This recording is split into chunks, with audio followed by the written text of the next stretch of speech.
Radio's coverage of Metro League football Friday night under the lights, and right now it's under the sunlight.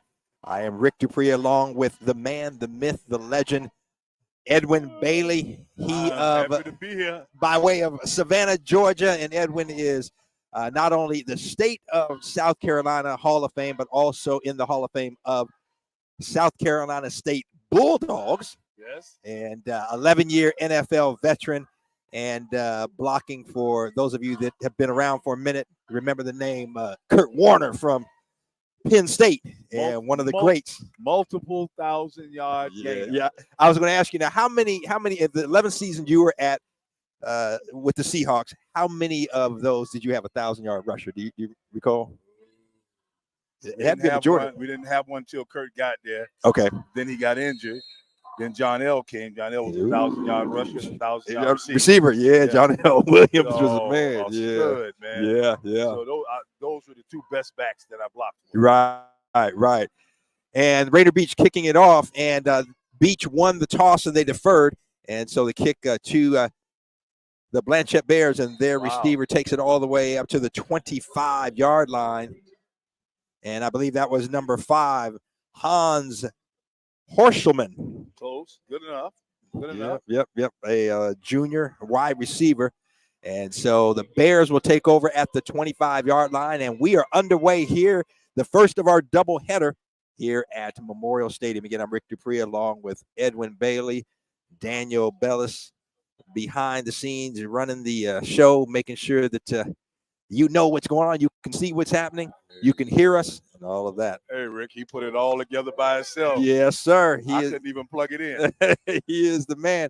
And so 1st and 10, man in motion. You got 3 receivers to the right, 1 to the left, the short side of the field for Blanchet. Handoff right up the middle. There's some room there, and that is a running back, Zach Schwagler. Blanchet's doing a good job of blocking and getting to the second level of the linebacker. Well, I tell you what, that is, and no huddle. And so a gain of about, they're going to give him about 4-yard pickup and a flag. And I'm not sure, Edwin, I didn't see any movement. Certainly not a delay of game. So let's see what the call is. Oh, offside. Oh, movement on the defensive side of the ball. So Rainier Beach called for that. So that's going to give free 5 yards to the Bears. And man, I tell you what, as a coach, you hate to give up that kind of yard. You gave up 4 yards, and now instead of 2nd and 6, it's about 2nd and 2. And kind of a little counter and going up the middle. And they got it. Yeah, that line was driving. Yeah, that's pretty good blocking. And let's see the running back there as he gets up, hands ball. I believe that was number 31. He looks like the workhorse, Zach Schwagler. So Schwagler picks up the first down. So the Bears, 1st and 10 on the 38-yard line. And no huddle, moving 4 receivers, I should say, to the right, 1 to the left, empty backfield. And quarterback Cole Allegro is calling the signals, patting his chest, telling his guys what to do. And a quick pass out. They'll screen out on the right sideline. Their flag is going to go down, a pickup of about 6 if the play stands. But if the flag goes down, we'll see what the call is. Out there, normally it's a block in the back or face mask. So let's see. You got a trio of referees conferring. Now one, the head official with the white hat steps away. He's going to give us the call here. And coming back, and I think it might go against Blanchet. Looks like they're going to come back. Yep. And Edwin, you called it. If it's over there, hold. Yep. It'll go block, So now keep in mind that usually the hold is from the spot of the foul. So let's see where they bring the ball back. Guys, we got a Tyler Ernest sighting. Oh, my goodness. That is, I'm going to claim our brother from another mother. Not just your brother, Tyler Ernest. What's up, young man? Wow. My brother. T. Ernest. Yes, sir. So we got a 1st and about 20. And Allegro's got a receiver there past the original line of scrimmage. That was Hans Horschelman. And the Horschelman picks up about 11, maybe 12 out to the 40-yard line. So that's going to make it 2nd and 8 for the Bears. And Edwin, we see a lot more of this at the high school level. We've seen over the last few years where no huddle, and most of the time the quarterbacks in the long snap or kind of short snap situation, but not under the center. Allegro rolls to his right. He's got a receiver there and just missed him. And he's looking for one of his captains, Michael Erden. Michael Irvin. Erden. Oh, I'm going to say, U-R-D-A-N, not Irvin, Erden. And Erden can't pull it in. And just overshot him just a little bit. Allegro had him, but he also was kind of rolling to his right. And that's, I tell you what, Edwin, it makes you appreciate when you see guys like a Patrick Mahomes or again, a Michael Penix Jr. out of UW, or you see, Shadir Sanders, Coach Prime's son. When those guys are rolling to their opposite side for Penix being a left-hander rolling to his right and then can throw it on the money back to the left and vice versa for the right-handers. It makes you appreciate guys that can get it off. A handoff, kind of a little end around. Oh, and nowhere to go. That was Hans Horschelman, and he was met. Yeah, he was met by a couple of Rainier Beach Vikings, and stopped for no gain. And among the players there was number 23, Marcel Burns, coming up for the stop. So it's going to be a 4th down now. Ball's at the 42-yard line, so loss on that play. So they're going forcing to the Bears to punt it. Looks like deep for the Vikings, number 6, Damari King, and looks like number 2, if I'm not mistaken, Sir Jewel Glover. Yep. So Glover and King deep for the Vikings. They're on about their 22-yard line. Punt, end over end, short kick to the left, and it's not going to be returned. Goes out of bounds at about the 34 is where the official marks it. A little friendly bounce at the end. Yeah, for the Bears. So the Rainier Beach Vikings take over their first offensive possession, 1st and 10 on their own 34-yard line. We have 9:36 left to go here in the first quarter. Game number 1 of our doubleheader here at Memorial Stadium. Rick DuPree and Seahawks legend Edwin Bailey. And we're here calling the game back together again. Oh, I ain't going to complain. Always good to have you here, big fella. Thoroughly enjoy it. Yes, indeed. I tell you, you can be the lead blocker. I'm going to get behind you anytime because I know I'm safe. I know I'm safe. All positive, baby. All positive yardage. That's it. Yes, indeed. All right, so the handoff right up the middle, and that is Akeem Murph. Murph gets maybe 3, maybe 4 yards. Yeah, that wasn't a bad play. Yeah. The junior running back, 5'9", 160, takes out to the 40. I'll check that to the 38-yard line.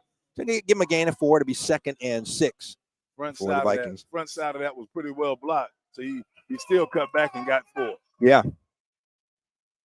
So Edwin, I'm curious as this game progresses. I mean, and typically, whoever can control the line of scrimmage has the advantage. So we'll see. And again, that is Murph, and Murph showing some shiftiness, but a flag in the back, and back there it's usually going to be a hold. In that area. Yep, man, that's exactly what it is. So that's going to come back. And Murph, nice little move, went to his right, cut it up, and was close to the first down, but all for naught. It's coming back. Well, he's very good at finding a soft spot. So if they can get him covered and not hold, he should be able to do something. Yeah, no doubt. So let's see where they spot the ball. They say the penalty occurred on looks like the 37-yard line. So we can go back to the 27. Yep, that's exactly it. So now that's going to make it a 2nd and 15. 2nd and 16. Check that. Okay. They got to get out to the 44. As they say back in the day, just get half of this back. Yep, exactly. That's what you want.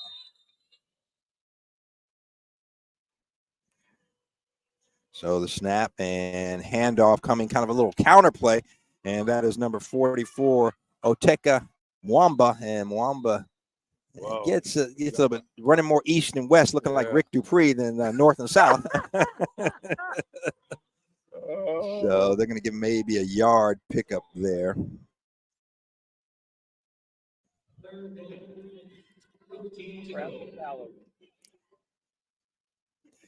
So again, this is the first of our doubleheader. Don't go anywhere because following this game will be Seattle Prep and Ballard right here on Rainier Avenue Radio. Then next week, Edwin and I will be back for the late game, and that's going to feature the hood classic, Garfield and Rainier Beach. Oh my goodness! Garfield out at Eastside Catholic tonight, and without the starting running back, the younger of the two Witherspoons, Raylan, is out on concussion protocol. Pass out into the.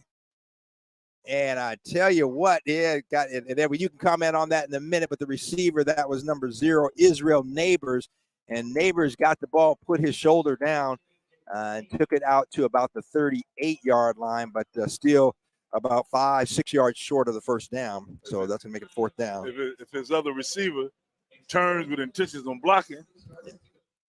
And again, as a receiver, I learned this early on, man. When I'll never forget, man. I was in camp for arena football, and running back, I'm used to, putting the shoulder on somebody, doing something, man. And man, I'm blocking my butt off. And Bob Harrison, who had been the receivers coach in Atlanta, he said, "DuPree, what are you doing?" I said, "Well, I'm blocking." He said, "You're a receiver, just run him off." I'm like, "Oh, I'm gonna like this." And the snap is low, and it's man, I tell you what, the snap was low. The punter could not get it off, and he's going to be brought down back. Let's see where they spot the ball, but he was brought down at the 18. We'll see where the spot is. And a big play there. So the snap was high. The punter was not able to handle it. And Blanchet, the Bears were all over him. They're going to spot the ball at the 23-yard line. So the Bears, that is a huge play there, Edwin. He looked up to see what was coming as opposed to getting that ball and getting it off. Yeah, that's exactly. You can't worry about it, bro. You better get that ball because he dropped it. Yeah. Get it and get it off. So the Bears take over. Big advantage here. 7:49 left to go in the first quarter. They have it 1st and 10 on the Rainier Beach 23-yard line. So that is a big play for the Bears. Quarterback Cole Allegro, the junior quarterback, in the gun. He's got one running back behind him, 3 receivers to his right, the wide side of the field, 1 to the left. He's looking to his right, now over the middle. Now he goes out to his running back coming out from the backfield. And he cuts it up, and that is C.C. Kane, I believe. Let's see. Play there. Yeah, C.C. Kane, one of the co-captains. And Kane calls for a sub to come in for him. Calvin Hansen, number 3, now coming in for him. Kane lost his shoe. Yeah, Hansen, one of the 3 receivers to the right, 2 to the left, empty backfield. Allegro clapping. Got plenty of time on the play clock because they don't huddle. No, they don't. Now receiver shifting. He's bringing 1 over to the left side and 1 in the backfield. So now he's got 1 receiver on the short side of the field, his right, 3 on the left, 6 on the play clock. It's down to 4 and 3, 2, and he gets this hike and the handoff, and that is right up the middle to Hansen. Yes, sir. And Calvin Hansen spinning, and he's going to be close to a first down. Let's see where they spot it. I remember well, Rick. I think the University of Houston was the first team that I saw that never went in the huddle. Never went in the huddle, yeah. And if everything was up tempo, everything was up tempo. And they were pretty productive. Yeah. That puts a lot of pressure on the defense because you got to react, see where they're at. Whereas the offense, again, you've practiced this. You know what you got to do. And again, you got 25, 30 seconds on the play clock, whatever it is. You got plenty of time. And as you see, Allegro right now looking to the sideline. The play clock's at 8 seconds. So plenty of time. He's got the play now. 2 receivers to his right, 2 to his left, still looking to the side. 3, 2. They got to get the snap off. 1, and they may not get it off. Then they didn't. And let's see if they call. Oh, looks like they called a timeout. Yeah, right at the end. Now, Edwin, again, no excuse for that. You got 25 seconds. You know that's what you're going to do. Get the play. Call it. Get you guys in position and run the play. Well, Rick, if they're doing it the right way, come hell or high water, you snap it at 2. Yeah. Yeah. When the center looks up and see 2 seconds on the clock, he better be ready. Right. Yeah. And I know for a fact I'm saying, well, how can he do that without any cadence? That is the cadence. Right. 2 is the cadence. Right. Let's get this off. Just get it off. Yeah. And I didn't think that would work until I got out there right in the middle. And I know for a fact, okay, we ain't got no cadence. Right. So I'm looking up at the clock. Yeah. 2 seconds. Go. Yeah. You got to get it off. Yeah, you got to get it off. So 6:31 left to play here in quarter number 1. This is the first of our doubleheader here at Memorial Stadium. Don't go anywhere. Seattle Prep and Ballard, game number 2. But right now, no score. And the Blanchet Bears, a big play where they were on the Rainier Beach punter. He was not able to handle the snap. And so they, being the Bears, got the ball on the 23-yard line and driving now. And Allegro, the handoff right up the middle, but nowhere to go. And there to make the stop is a big number 71. That is Azir Dampier for Rainier Beach. And he drops the running back for a loss. They're going to mark, maybe a half a yard loss. Yeah. So it will be 2nd and 11. We'll call it 10.5. And ball spotted at about the 13-yard line. So actually no gain on that. Not a loss. And now Hans Borscherman going from his right to left to his right side, I should say. And Josh McLean doing the same, going right to left. Allegro fakes the handoff up the middle, rolling to his left. He's got a receiver, throws a wounded duck, as a quarterback coach used to say. Yeah. And incomplete. So that'll make it 3rd and 10 to go. They have to get all the way down to the 3 for a first down. Looked like he should have gave him more of a catchable ball. Yeah. He was running free. Right. Yeah, and as they say, something like you got to put it on him. Yeah. You got to put it on him. Stick it to him. But again, Edwin talked about this earlier, and these are young kids, and again, how difficult. It just gives you an appreciation how difficult it is on the move to be, moving to your left or right, regardless. Allegro, quick screen out on the flats to Zach Schwagler, and Schwagler, not a lot of room there. A few of the black shirts there, the Rainier Beach Vikings stopping for a short gain. Maybe, let's see where they spotted, maybe a half a yard, if that, pretty much at the line of scrimmage. They're going to spot the ball at the 12. So that'll make it 4th down. So Rainier Beach dodges a bullet if this is not a fake, at least keeping the Bears out of the end zone on the ill-handled punt on the snap by the punter. I tell you what, Rick. The field goal is up, and a 29-yarder, and it is good with 5:02 left to play. We've got a score, and that is the Bears with a 29-yard field goal. That bit of information you just gave them about throwing on the run. Boy, I have a whole different type of respect for Michael Vick now. Ooh, come on. Because he would knock a hole in you. Yeah. Putting it on you. Mike, unfortunately, and not to say that the whole situation with the dog fighting and everything was not a serious situation. However, yes, unfortunately, the NFL, I say unfortunately, because I think the NFL was making a statement, and they really, now if I recall, Edwin, maybe I'm wrong. If I recall, I don't think he was there, and I mean I think he showed some remorse and it wasn't out there, Yes. But again, people got to understand it's a different environment down south, and again, not saying right or wrong, it is different, and coming from the country and what have you. Hey, and you're absolutely right, Rick. My dad was a dog guy. Mm-hmm. Our dog was Bobo. Uh-huh. And at one point in time, as a young kid, I really thought my dad loved that dog more than he loved me. And my brother. Yeah. Hey, but he fed him. He took good care of him. Right, hey, right. Man, and I can understand the thinking, but I don't think Mike was doing anything outlandish. No, I think he was doing just what he was taught as a kid. Yeah, exactly. And I think the NFL unfortunately made same thing with Ray Rice. And again, not saying what Ray Rice did was excusable. Right. But I think he took accountability, but those things kind of ruined their careers. Vic obviously came back. And a nice return there out beyond the 30-yard line, but a flag in the area where Edwin, it could be a hold. That was Ateka Mwamba. Anything on the edge is a hold. Yeah. Let's see a couple of referees conferring there at the 30-yard line. We'll see what the call is. But Mwamba, nice return, showing some nifty feet. Yeah, it looks like. Yep. It's going to come against Rainier Beach. They haven't made the call yet. I'll tell you what, one of the officials just threw the ball back to the middle of the field. He never played football before. You can tell by that throw. Oh, man. So, yeah, that's a big one, 15-yarder. So it must be some type of below the waist block. I was trying to hear. That's about 20, isn't it? Went back 15. They were on the 30, a little bit more, from the spot of the foul. So the legendary Lamar hang time heard on the PA system here at Memorial Stadium, Garfield High School, and then University of Oregon. So the Vikings with the ball, the handoff to the left side, and keeping those feet moving. Akeem Murph, but not a lot of room for him. Well, Rick, from what I seen just then, Rick, they need to run that same play, and that quarterback put that ball on his hip. He's got the whole sideline. There's nobody on that backside watching him. So put that ball in, take it back out, and keep it himself, huh? Keep on going. Yeah. Run till the field run out. Yeah. All right, so a gain of about a yard. It'll be 2nd and 9. 4:24 left to play here in the first quarter. Blanchet, the Bears, leading Rainier Beach by a score of 3-0.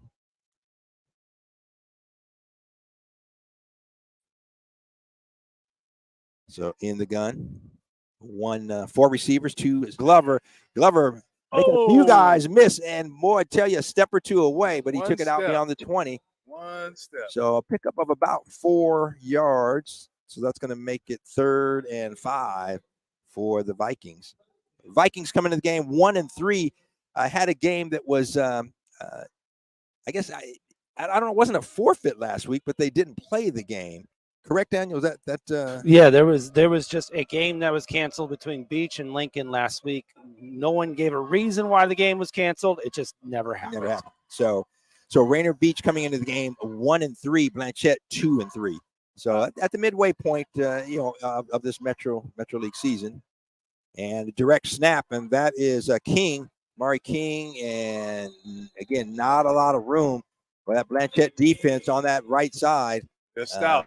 Waiting for him, and so that is let's see, man, maybe even lost the yard. So it's going to be 4th and about 6 to go, and the punting unit comes on, and you hope at this point that punter keeps his eye on the ball and gets it off. Last time, and that's what gave Blanchet great field position on the 20, I believe it was 23-yard line, and they took it down, got a first down, then kind of stalled, got the field goal, a 29-yard field goal, and that is the difference in the ball game right now.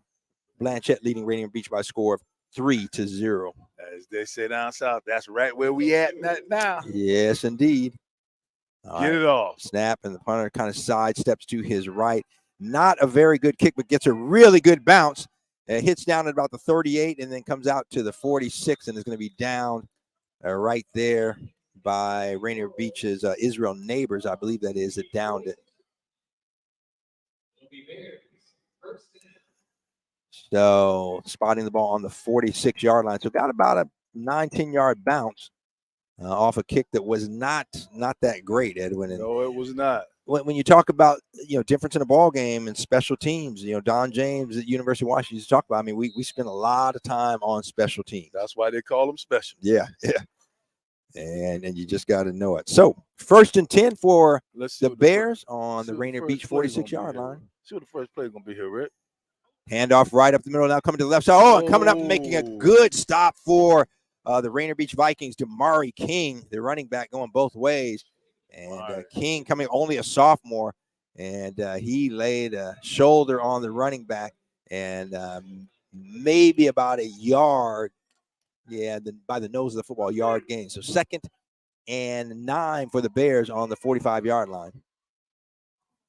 Handoff again up the middle. No, check that. Quarterback has it, and low pass. And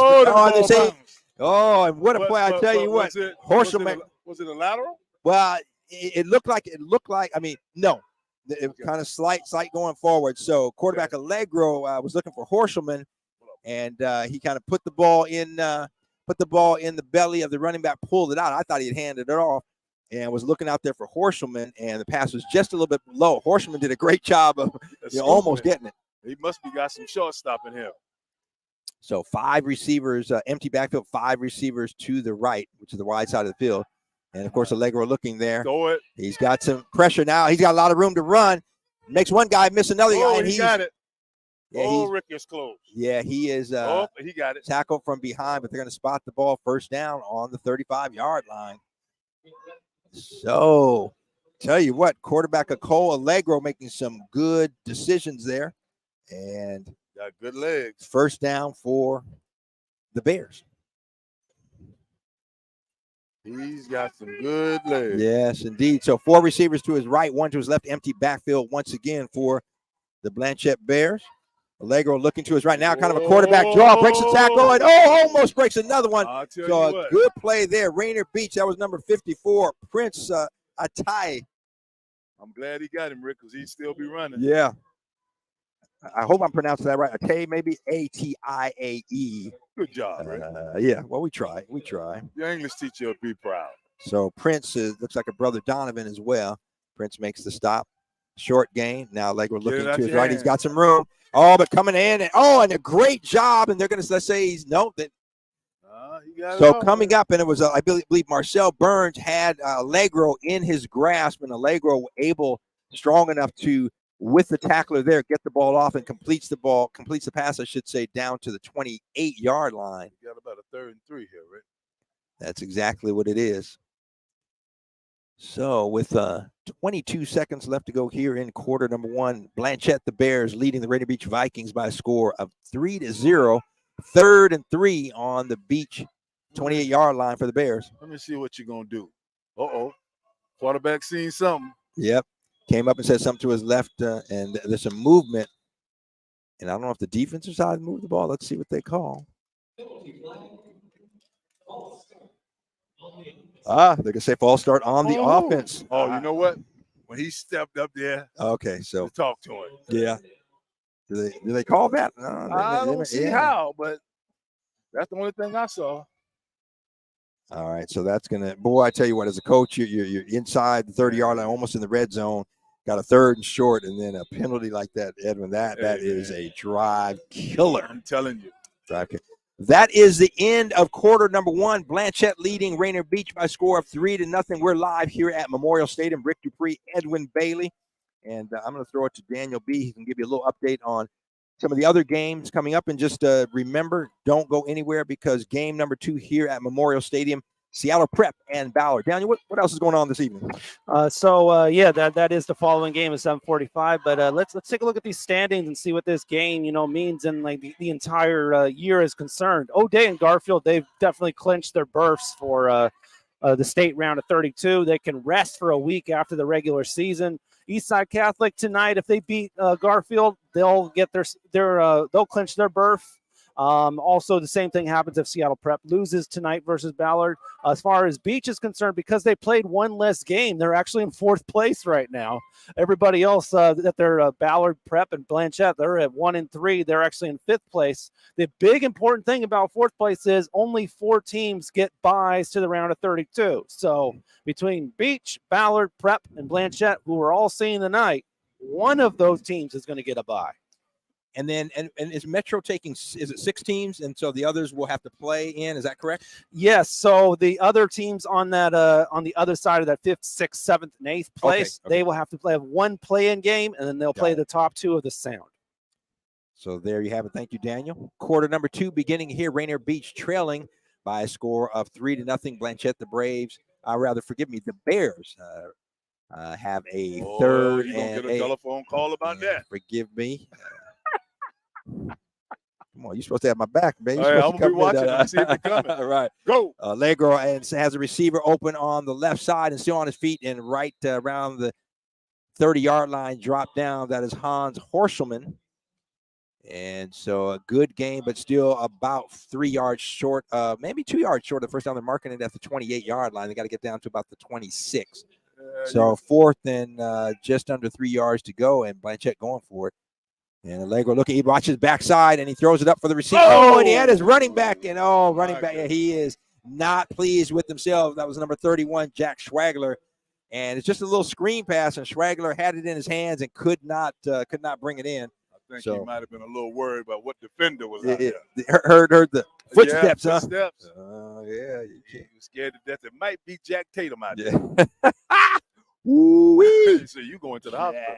Tatum. My man. Yeah, man. Jack Tatum was Oakland Raiders. Hey, boy, he'd take your head off. First time I saw him, I almost decided to go and pay. That's right. Yeah, he used to come up, boy. He would punish people. Lay fire to you. Mm-hmm.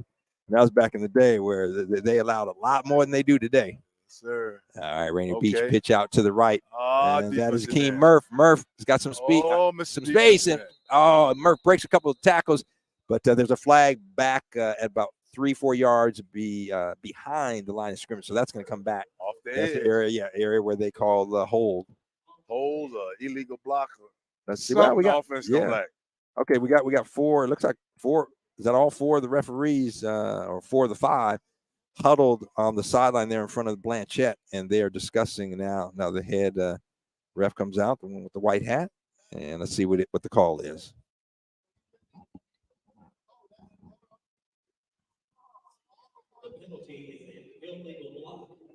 Okay, illegal block. Yeah. So illegal block by the Vikings. So the ball is going to be spotted back at the 18-yard line.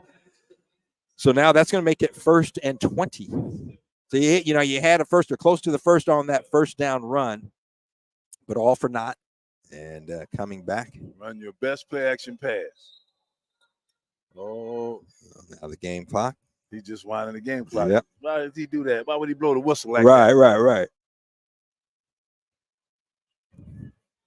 And so a little reverse coming around and nowhere to go. You got a lot of white shirts there and a good play there by and a late hit here, Edwin. I think we're going to call. So that was number 2, Sir Jewel Glover.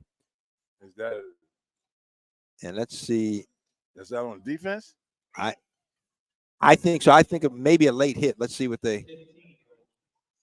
Hold on, I'm gonna try to see if we can see what hang time says up in the booth there. Get that 15 back. Nope, they're backing up, Rick. That's always a sign. Beep, beep, beep, beep. Okay, so they're calling a personal foul on Rainier Beach. That was near the end of the play, and I didn't see, but it must be. It looked like it may be another illegal block. Looking by the call of the referee or the hand motions. So it looked like that penalty occurred at the 15-yard line. So they're going to bring it half the distance to the goal because that if it was 15 yards, it would be more than that. So Rainier Beach digging themselves in a hole. Now it's going to come all the way back to the 9-yard line. They got to get all the way out to the 38 for a first down. In the words of my lovely uncle, they're going backwards. You're going the wrong way, man. Going the wrong way. You don't want to go backwards. Now get it off. Get it off. And so pressure and good tackle coming in. Ball's down, but he was down. So the ball came out, and that was a big number 73 for Blanchet, Jacob Cuba.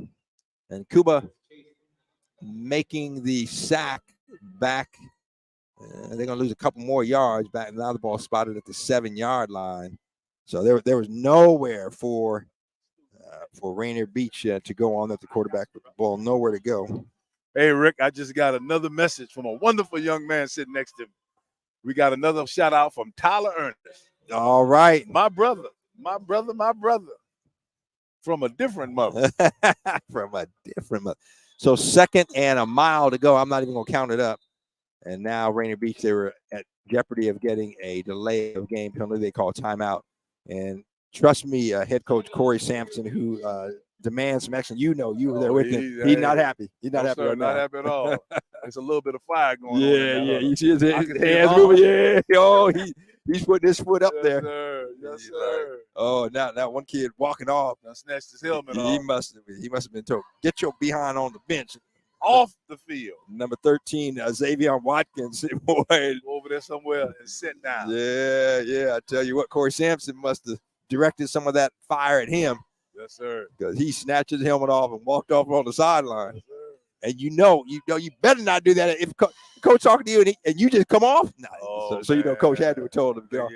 But it's like Coach Prime said. He said, we got to Colorado and basically said, to them players, we ramping here, and a lot of guys left, and that tells you something about their character. There are a few that stayed, but most of them left. As a lot of the young ones say now, all they did was qualify to get there. Right. Yeah. They didn't earn a way to get there. Right. Which is weird, but hey, it is what it is. Tyler Ernest, tell my sister and my brother, Melissa and Steve, I said hello. I know you're listening. All right, 2nd and a mile to go. And the handoff right up the middle and nowhere to go. No movement at the point of attack, right? Yeah. So we were talking about that earlier in the line of scrimmage. And right now it looks like the Bears kind of controlling the line of scrimmage on both sides of the ball. They're jumping off the ball and they're playing with a lot of good leverage. So 3rd and again, too much to count. Well, I'll just tell you, the ball's on the 7-yard line. They got to get it all the way out to the 38. So that's about 31 yards. 3rd and 31. About a mile and a half. Yeah. On the scoreboard, it says 32. So 31, 32 yards don't make a difference. They got a long way to go. Let's see if they can get a play action in here. All right. Wow, so they short on the two receivers. Yeah, 2 receivers to the left now, 1 in motion. Looking, has a receiver, throws a little bit high. And receiver looking for his receiver to the right side, and that's going to fall incomplete. So that's going to That's going to bring on a 4th down, and Rainier Beach is going to be in their end zone. The punter is going to be in the end zone punting. So they've got to field this, Edwin, and get a good kick. And the previous 2 punts, one, the punter was not able to field very well. The second one, he fielded it, but the punt was not very good. Well, they need where I came up, you got tight protection here. Tight protection. And anything that only the most important thing is getting the ball off. Yeah, absolutely. It's blocked. It's blocked and goes out of bounds. That's going to be a safety. As we speak, Rick. Oh, my goodness. As we speak. With 9:14. And so they being the Bears, a lot of pressure coming in. And they blocked the field goal, and it goes out of the back of the end zone. And that, my friend, is a safety. A safety they get 2 and the ball. Well, so Blanchet with the safety, 9:14 left to play in the first half, leading by a score of 5-0 over the Rainier Beach Vikings. And right now, I know it's early in the game, but looking like a baseball score, not a basketball. Not a basketball score, not a football score. My goodness, where's my mind? I'm saying basketball. Although basketball season is beginning, it's right here. It is him. Look at him. Yes, sir. Well, the thing of it is now, they still, Rainier Beach is just a play away. Yeah. So exactly. They got to get it together. Yeah. Very good point, Edwin. Very good. They got to get it together.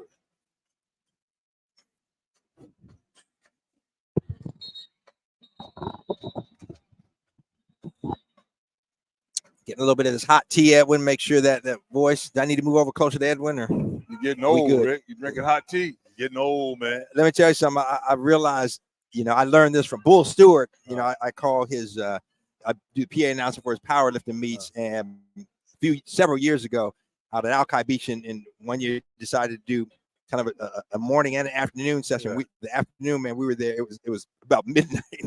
Had car lights on, and several hours before that, I lost my voice. And his wife Flo said, she had some sore throat lozenges. So I do not do a game anymore without my hot tea and sore throat lozenge, just in case. That sounds like the flow I grew up with. Yeah. Always had something weird. Go get a bark off the tree. Had a ringworm in the back of my head. Got some bark. And everybody said, "No, you couldn't have had it." I said, "I'm telling you." Yeah. I tell you what, shaved it down and sprinkled it on there. It went away. The home remedies. Come on. There's something to them, Yeah, she's from Allendale, South Carolina. Whoa, you better get that. So high. There's a high kick. So again, off a punt, you're kicking from the 20-yard line. It was a very, very high kicker. Took it off of the tee. It wasn't a punt. No, he kicked it, right? It wasn't a punt. I was looking away. Nevertheless, Blanchet, great field position. They will be, on the 38-yard line of Rainier Beach. So we've got 9:14 left to play in the first half. The Bears leading the Vikings 5-0. And the Bears, again, on the positive side of midfield at the Rainier Beach 38-yard line. Yep, Rainier Beach needs to stop right here. Yeah, they do. 2 receivers to the right now. In motion is Hans Horselman. Horselman's going to get the ball. Wow. He's beyond the 35, down to the 30, and he's going to be met by a couple of Rainier Beach Vikings there, stopped in his tracks, but not until he picked up about 7 yards. That went down to the 30-yard line. They're not holding contain on that backside. They're following that quarterback in there with the eyes and can't get back out. Yeah, well, and as you learn, and I certainly have made this mistake, you have to stay in your lane. Yes, sir. Hand off. There's some room there, number 31, and that is Zach Schwagler. Schwagler went off the left side and found an opening in the second level. He's got the first down, and a solid tackle there by the secondary for the Vikings, but nevertheless a first down at the 21-yard line for the Blanchet Bears. Kind of a cross-buck action and right up the middle. And again, that is Schwagler. Schwagler, I see a flag back, so that may be coming back. But Schwagler, if not, Schwagler takes it all the way down to close to the 10-yard line. That's some pretty good coaching right there. They've made them work on their contain. Yeah. They got contain conscious, then they ran it right up the middle. But with that said, a holding call, so it's going to come back. Yeah. As they say, Edwin, is all for naught. All for Notre. And, it's tough as a runner. You get a good play and it's called back. Your guys, they're trying to protect you, trying to open up a hole for you. So hard to get mad at them. But You got to minimize those mistakes. Oh, Rick, I done been called some ugly things, man. Yeah. I don't know who hated me more, the guy I was holding or the guy who called I got to come back. Yeah. So a short loss on that play by the Viking, or rather by the Bears. Let's see here. And it's going to be second still down. 5-0. Second and 15 to go. Ball's on the 25-yard line, looks like. Right up the middle. Schwagler is going to fight and claw his way for about a 5-yard pickup down to close to the 20-yard line, near the original line of scrimmage.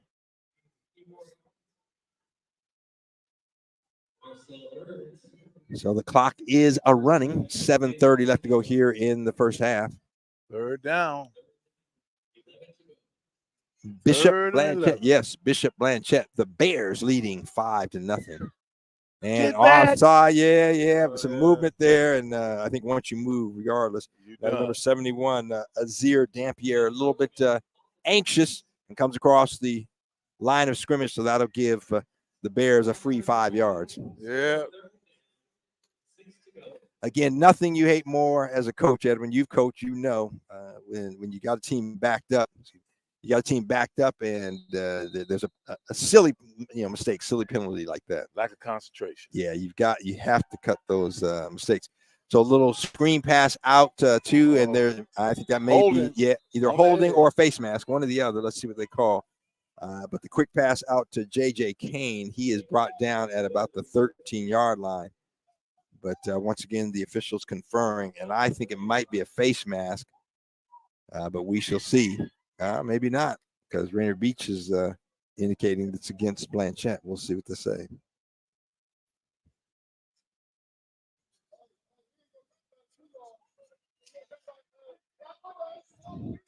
If you just tuned in, you're listening to Rainier Avenue Radio, our live coverage of Metro League football.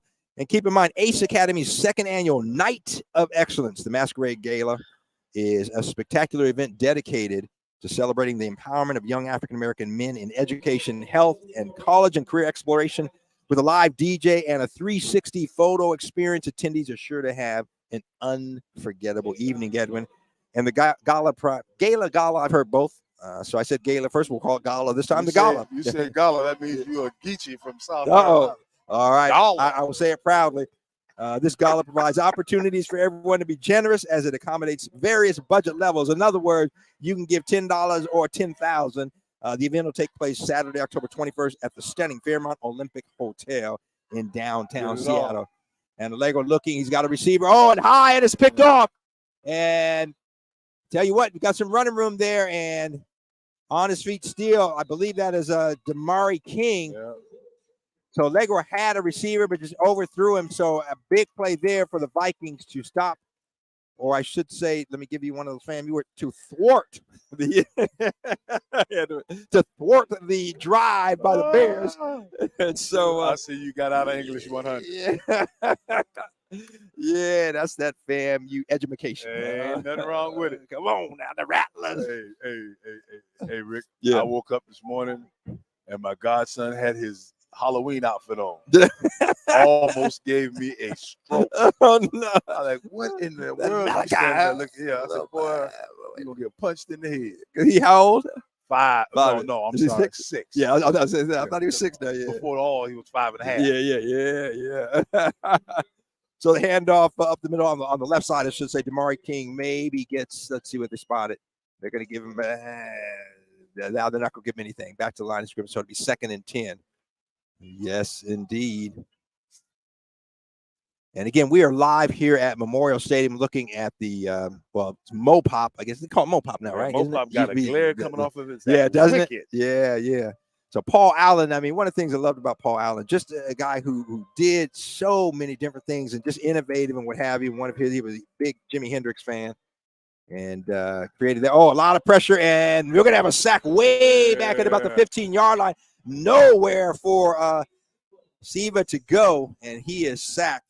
Siva, the 9th grade quarterback. I tell you what, he's a freshman. 9th grade. Okay. Well, I'm gonna give him just this game. Yeah, but he could not avoid the pressure, and he sacked back a at lot of backside pressure on that. Yeah, they're gonna spot it at the 18-yard line, and man, again, third and a mile to go. We've said that a couple of times. About a mile and a half. I'm thinking that by the time it's senior year, we're gonna be singing his praises. Oh yeah, I mean it's such a valuable experience being out there in this environment as a ninth grader.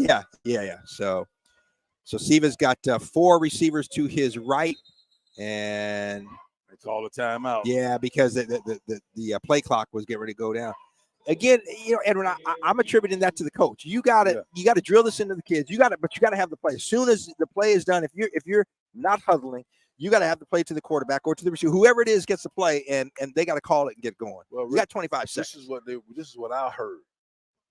Once you hand that ball off from that play, right, you look into the sideline for the next play. Yeah. Before the play is even before the tackle, and you just that assistant coach, right, is letting you giving you formations and all whatever you need. Yeah. So by the time you get to the huddle. Yeah, you got it. You done heard the play at least 2 or 3 times. Right. Or if you're not huddling like a lot of the teams don't, they are calling the play from the line of scrimmage. I know offensive linemen that can get the play and give it to the quarterback. Right. So again, Rainier Beach has to expend a timeout. I think that's the second. Yeah, they've only got 1 left now. So 5:20 left to go in quarter number 2. And the Bishop Blanchet Bears leading the Rainier Beach Vikings by a score of 5-0. They have a field goal and a safety.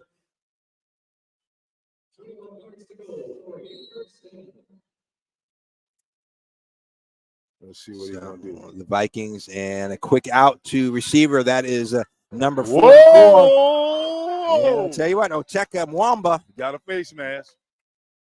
Do we see? I don't. Oh, yep. See the flag there at the 22-yard line. So they may tack on some more there because you saw that head go back. Yeah. But let's see. Waiting on the official call. So that will benefit the Vikings, who had a long way to go. They've had the ball about an hour now, haven't they? they have not been able to get much traction and move it in a positive direction. This may help. Yep, personal foul, face mask. You called it, Edwin.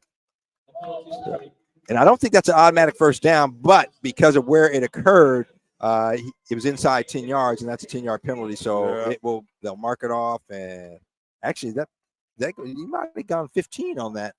Again, depends. I think depends on if you hold and let go, or if you hold on and don't let go. If your hand is just on it. Yeah. So I think the running back head went down. Yeah. So if you see that jerking, and you got to know as a defender, again, that inadvertently happens, but you got to release it immediately. So a handoff up the middle, now cutting to the left, some room, and I believe that is Damari King, and King across midfield and brought down at about the 40-yard line. So King about a 16-yard pickup for the Vikings, and so that was a great run by that young man. Damari King used all his blocking, got just the yardage he needed. 5'11", 180-pound sophomore. So this is a young Rainier Beach team. As they say down in Georgia, he's a big old young one. Yeah, big old youngin', huh? And they breathing some life into this drive here. Sir. So 1st and 10. I believe this may be the first time they are across midfield. In the Bears' territory.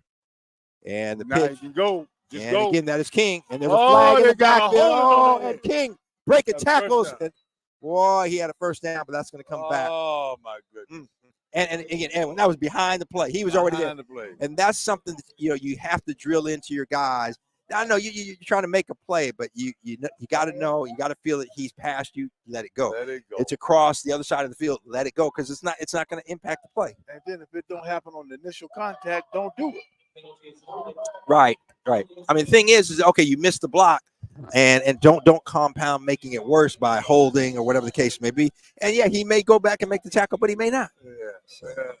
I done heard it because I done did it about all. Yeah. So instead of a first down on about the 30-yard line, it will be a 1st and 20 on Rainier Beach's own 49-yard line. 4:22 left to play here in the first half, and the Bears leading the Vikings 5-0. Little play action right here, right now. See that quick out, and he's got a receiver cutting up, and he's got some room there, and another flag. And he's on the sideline. Oh, my goodness. Oh, check him, Mwamba. I tell you what, I like Mwamba, sophomore, and boy, he makes people miss, and a couple of flags. Whoa, then they threw another one. Now that's unsportsmanlike conduct right there. The second one. Was that on Beach or was that? I think they might call that on Beach. On Beach, okay.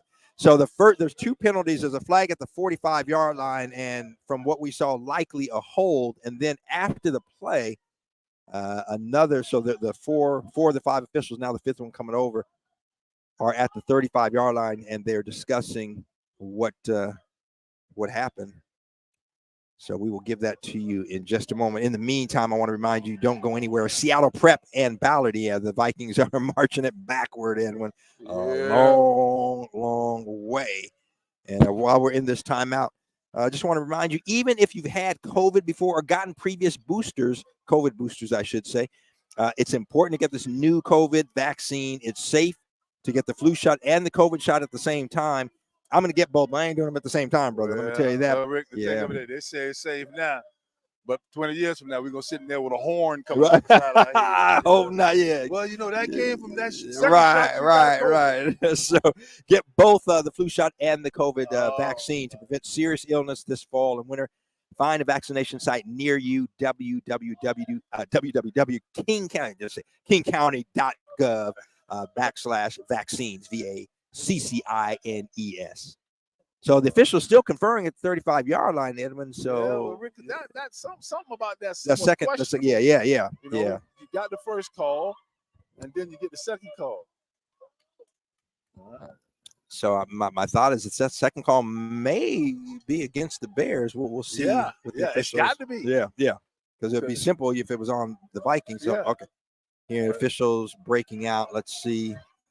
Okay, here comes the head official. If they're gonna make that offsetting penalties, that means that so we got a Rainier Beach getting hosed.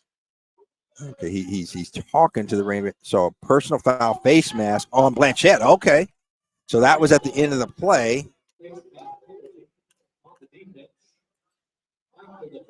And then unsportsmanlike conduct. Both of them on Blanchet. Oh, yeah. Wow. Okay, so we thought it was a hold on Rainier Beach. So we stand corrected.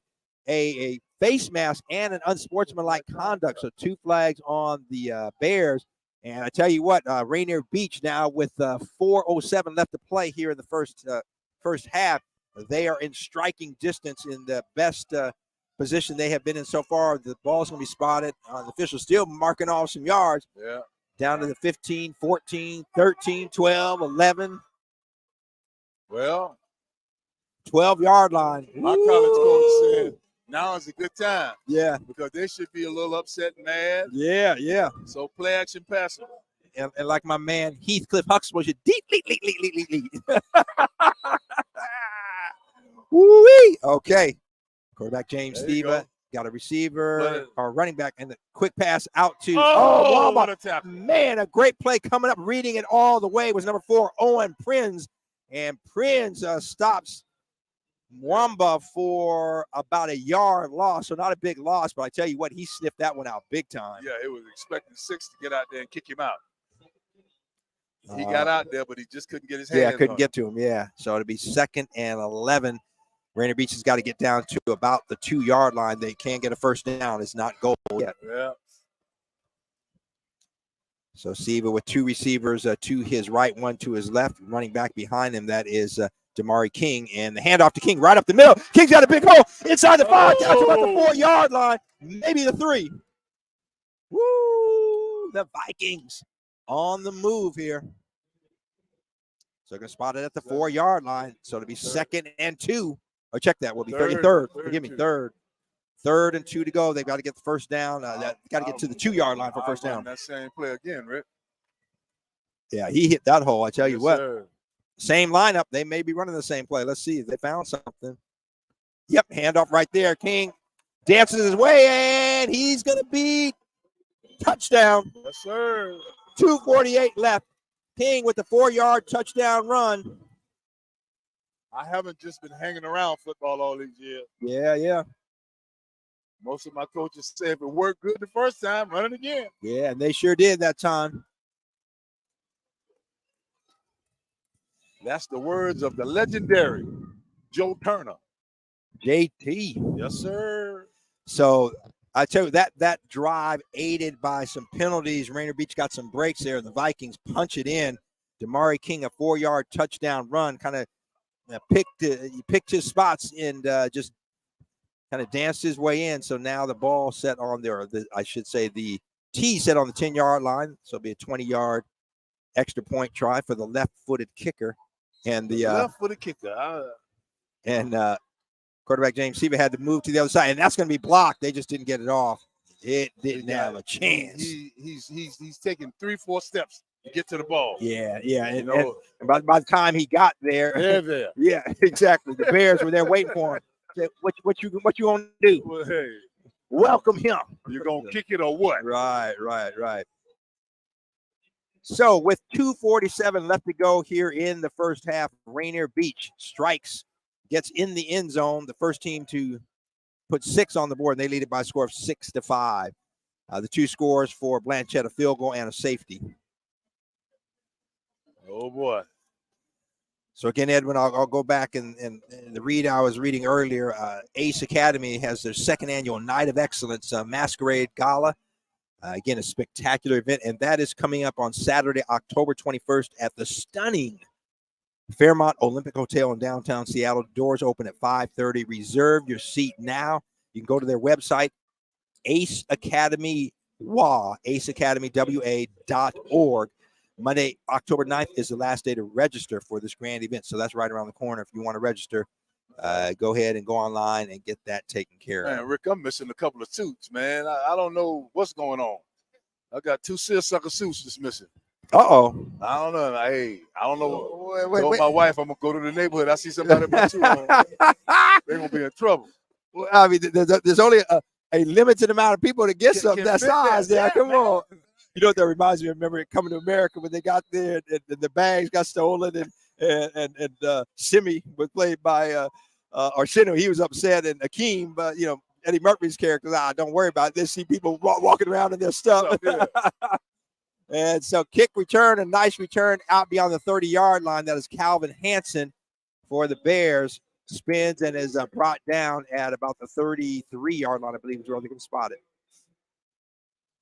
All right, I'll be on the lookout. Somebody walking in a what size? 52 long. 52 long. Yes, sir. Edwin, I would be drowning in that. I'm a 42 regular. And so here's the thing. That's what 42 I wore in the 4th grade. So 42 regular, man, and here's the thing. They expect you got like a 36 waist. Well, I got a 36 waist, man. So they gotta hem the thing in, pass to the right side, and it is caught by Keel Jackson. And Jackson out past the 45, a pickup of about 13, 14 yards. So nice play there. Check that. I'm sorry. I was looking at the Rainier Beach roster. That is Michael Erden. Rick, that should have been a pick. That should have been a pick going the other way. So Allegro hands it off and coming up. And a good tackle coming up and good no injury. Boy, I'll tell you what, that was King coming up going low. Yes, sir. Ugly bent on his legs. Yeah, but everything okay. So it'll be a pickup of about 3 yards. Ball's at midfield. Handoff again and nowhere to go. Oh my goodness. No! Oh, wait. They called. That was the jersey. Yeah. So the reason Edwin yelling no, that he was holding the jersey defender, and let's see if they pull the flag because it was not a face mask and it wasn't a horse collar either. It was the jersey. Yeah. So they're gonna have to pick up the flag. So a great play by a couple of Rainier Beach defenders to stop the running back. That was number 31, Zach Schwagler, for a loss. But let's see the officials conferring now. Let's see what they say. They're calling a horse collar, and it wasn't a horse collar. He had the jersey. That is not a good call. We had a clear angle here. We saw it, and that was not. I wish we could do replay on here. You can see it. That was not a horse collar. He had the jersey, and the jersey pulled back him around and swung him to the back. Right. But boy, that is a tough call, tough break. So a minute 59, and now the Bears driving on the Rainier Beach 36-yard line. And Allegro looking to his left. He's got a receiver, and it is dropped. And that was a forward pass. Boy, that was close to being a lateral. I'll tell you what. Horseman tipped it up a little higher. My man could have caught it off his hand. Yeah, so Horseman could not bring the ball in. It was a good pass there good throw by Allegro, but Horseman couldn't bring it in. So 2nd and 10 at the 36-yard line. Only a couple seconds off the clock, or a few, I should say, 149. Allegro looking to his right. He's got some pressure, steps up. He's got some room.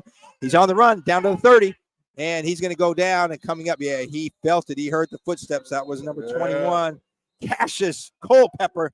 Remember Dante Culpepper? No relation. And a flag back behind the line of scrimmage. That's got to be a hold, Edwin. Is there anything else that could be back there? I don't know. They're pointing the other way, Rick. Yeah, no, they're backing up. Yep. Backing up. So a penalty is going to go against the Bears.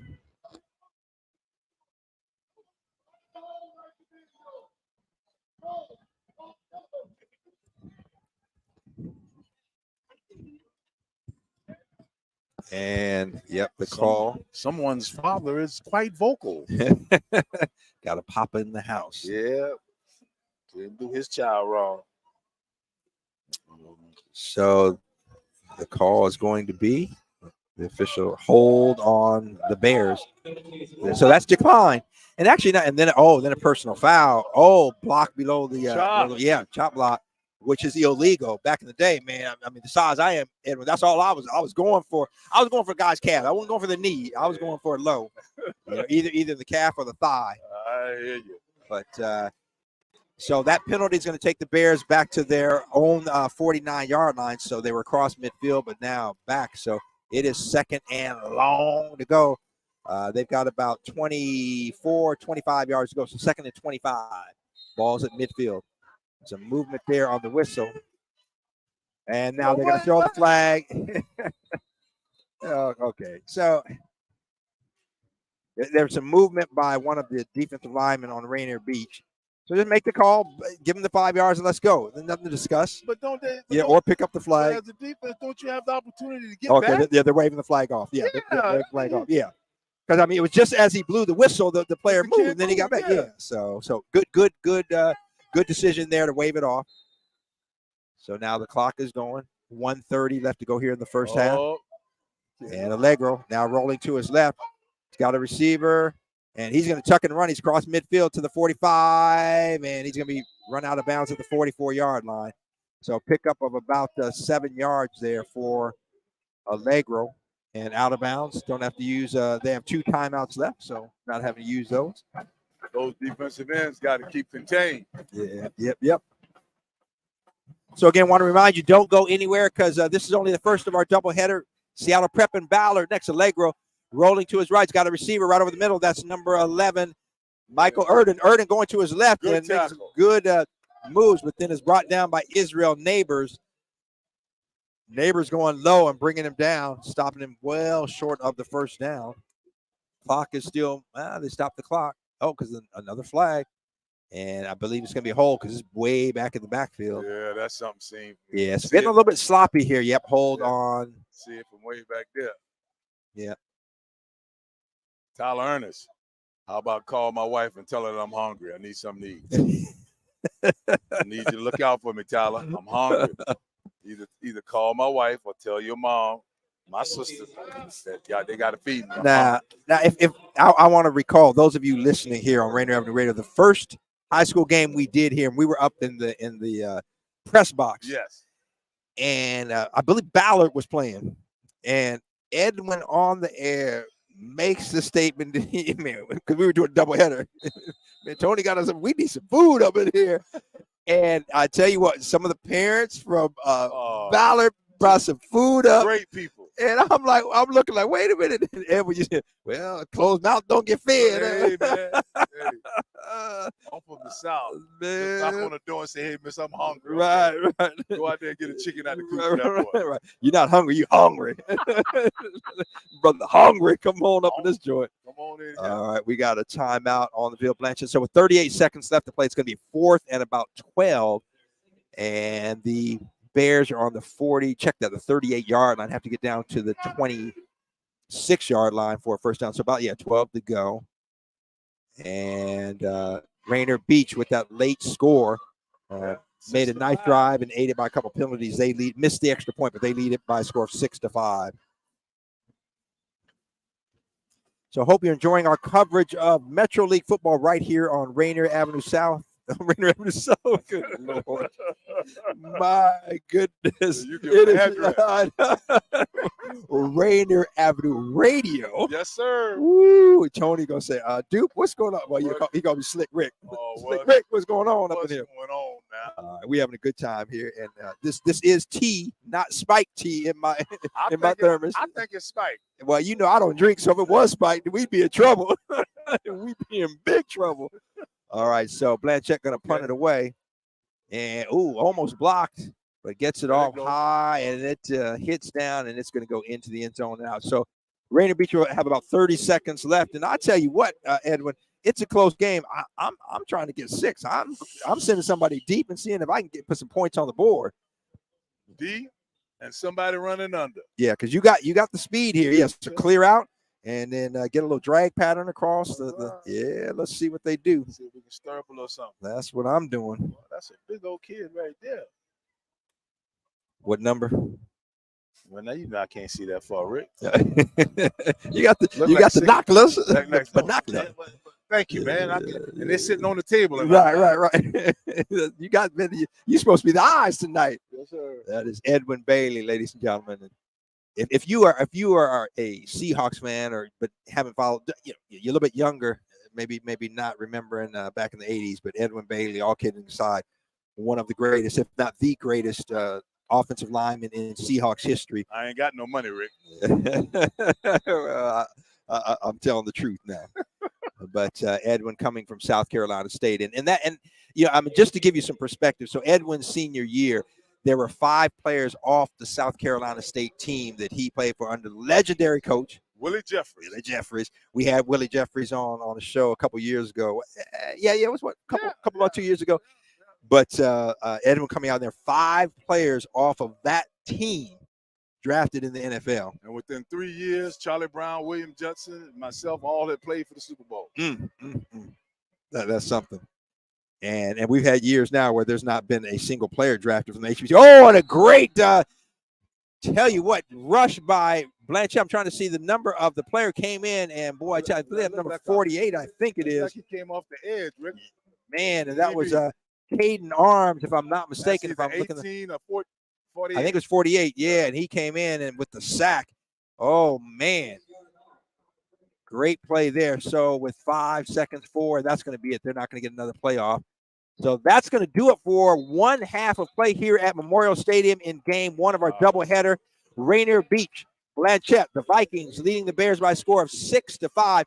We're going to take a break in the action. I'm going to throw it to Daniel Bellis. He's going to update you on some things, other games going on, other things happening around the state. And then Edwin and I will be back for half number 2 of our first game of the doubleheader right here on Rainier Avenue Radio. That's right, here at the half. And we got to update that score. Rainier Beach 6-5 over Bishop Blanchet. As you can see right there, we're here at the halftime reports. And as we look at the standings and how they stand at the moment, you can see that O'Day and Garfield have clinched automatic playoff berths to the state round of 32. Metro has a play-in week after the regular season, which will be in 3 weeks here, I believe. And you can see that the schedule, where is that? There it is. You can see that the schedule next week, you have the 13th, and then the 20th is the regular season finale, and then you have those Metro League playoffs. So as you can see in the standings, again, you'll see that the teams that are you can see that the teams, O'Day and Garfield, have clinched that berth. They'll go to the state round of 32. Eastside Catholic can do it tonight, actually, as well. They can join the O'Day and Garfield if they can manage to beat the Garfield Bulldogs. That's going down at 7 p.m.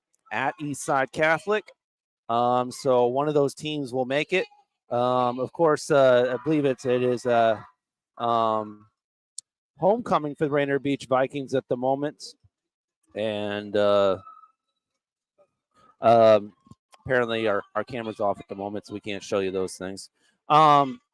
But Beach, Ballard, Prep, and Bishop Blanchet are in a dog fight or a cat fight or a mascot fight, whatever you want to call it, for that fourth place, because 4 teams will make that state round of 32. Rainier Beach has the edge at the moment. They've played one less game because of a game that was canceled versus Lincoln last week. 1-2 in league, but Ballard, Prep, and Blanchet all at 1-3 coming into tonight. We'll see how it all shakes out. These 4 teams are playing each other tonight. For the rest of the season, those teams aren't playing each other until the last week of the season when Blanchet and Ballard will end up playing against each other. But there it is. Of course, in the second game, we have Ballard and Prep going at it for 7:45 p.m. I believe Michael Yasikaki will have your call.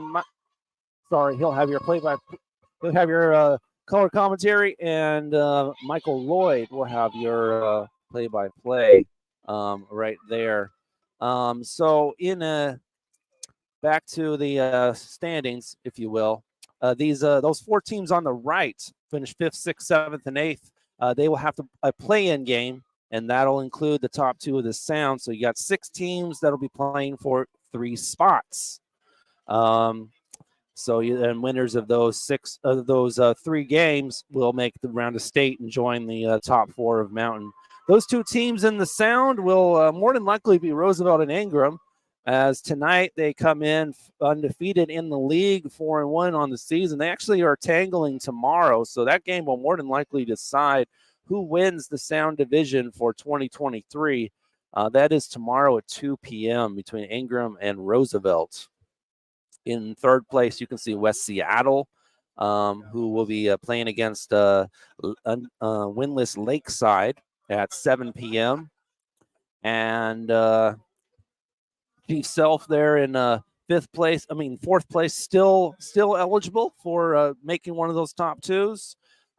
They are playing a non-league game tonight, tomorrow at 1 p.m. against a 2B team from Brewster.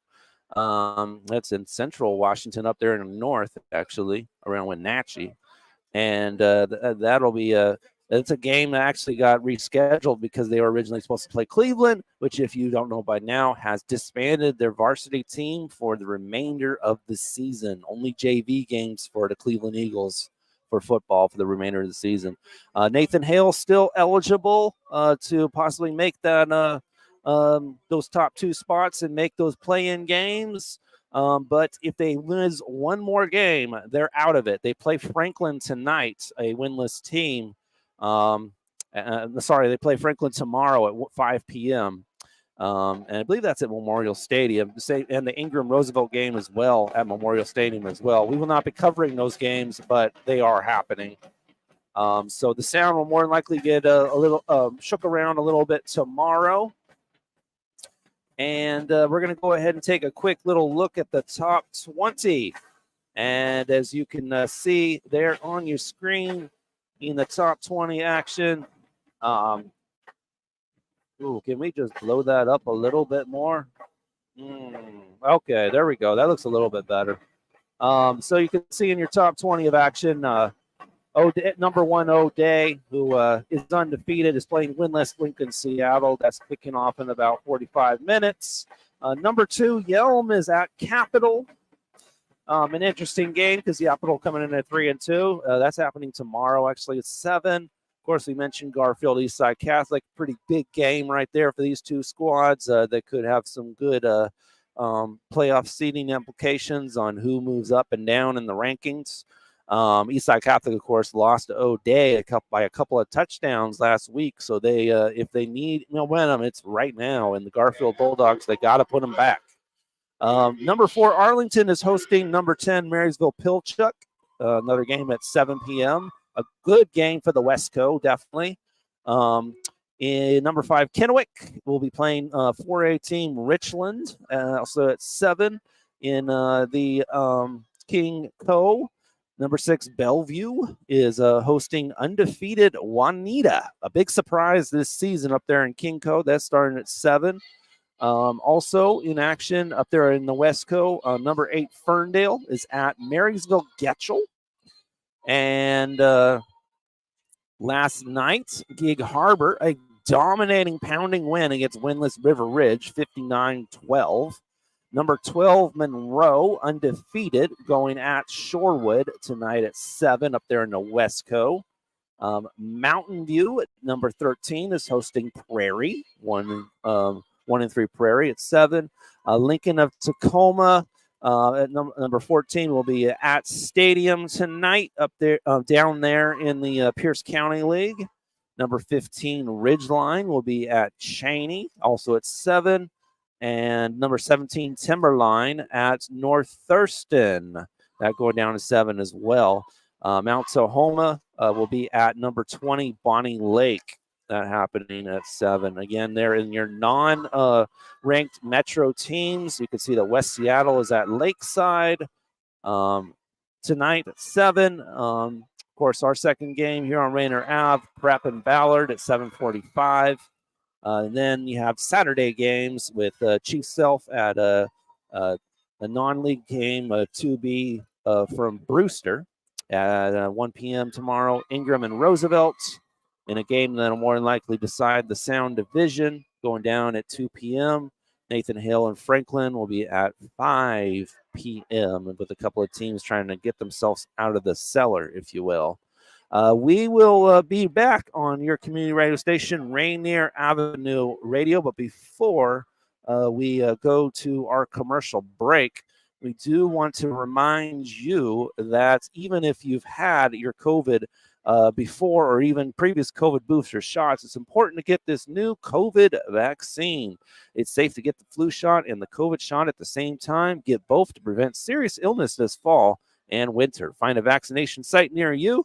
kingcounty.gov/vaccines. And an upcoming event from ACE Academy, their second annual Nights of Excellence, is going down in a couple of weeks here. Let's find that at. Where'd it go? Trying to find the visual here. There it is. No.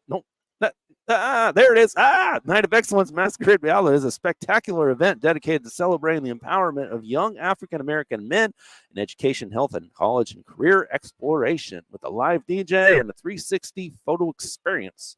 Attendees are sure to have an unforgettable evening. Moreover, this gala provides opportunities for everyone to be generous as it accommodates various budget levels. The event will take place on Saturday, October 21st at the stunning Fairmount Olympic Hotel in downtown Seattle. Doors open at 5:30. Reserve your seat now by going to their website, aceacademywa.org. Monday, October 9th is the last day to register for this great event. And hey, we got some debates coming up as well that we want to tell you about. District 3 is going down this Tuesday, October the 10th at debate starts at 7.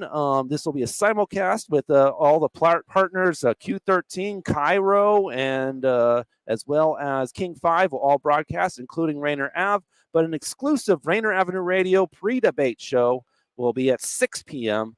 for that District 3 debate being held at the Broadway Performance Hall at 6 p.m. And then, of course, we'll be covering the District 4 debate next Friday on October 13th. That debate starts at 7. Pre-debate show, of course, at 6 between Ron Davis and Marzvita Marvera. Also, the District 5 debates going down also right on Rainier Ave, the October 17th for City Council. Debate starts at 7. Pre-debate at 6 p.m. Kathy Moore, Christina Obey Summer going for that one. Interesting note about that District 4 debate. We do have a doubleheader scheduled for Metro football at the same time. If we don't have a second producer, Metro football might get preempted. So, and important to bring our listeners information on, obviously, the candidates. And looking back at District 3, Joy Hollingsworth, I was going to give her a shout out just because I know Joy.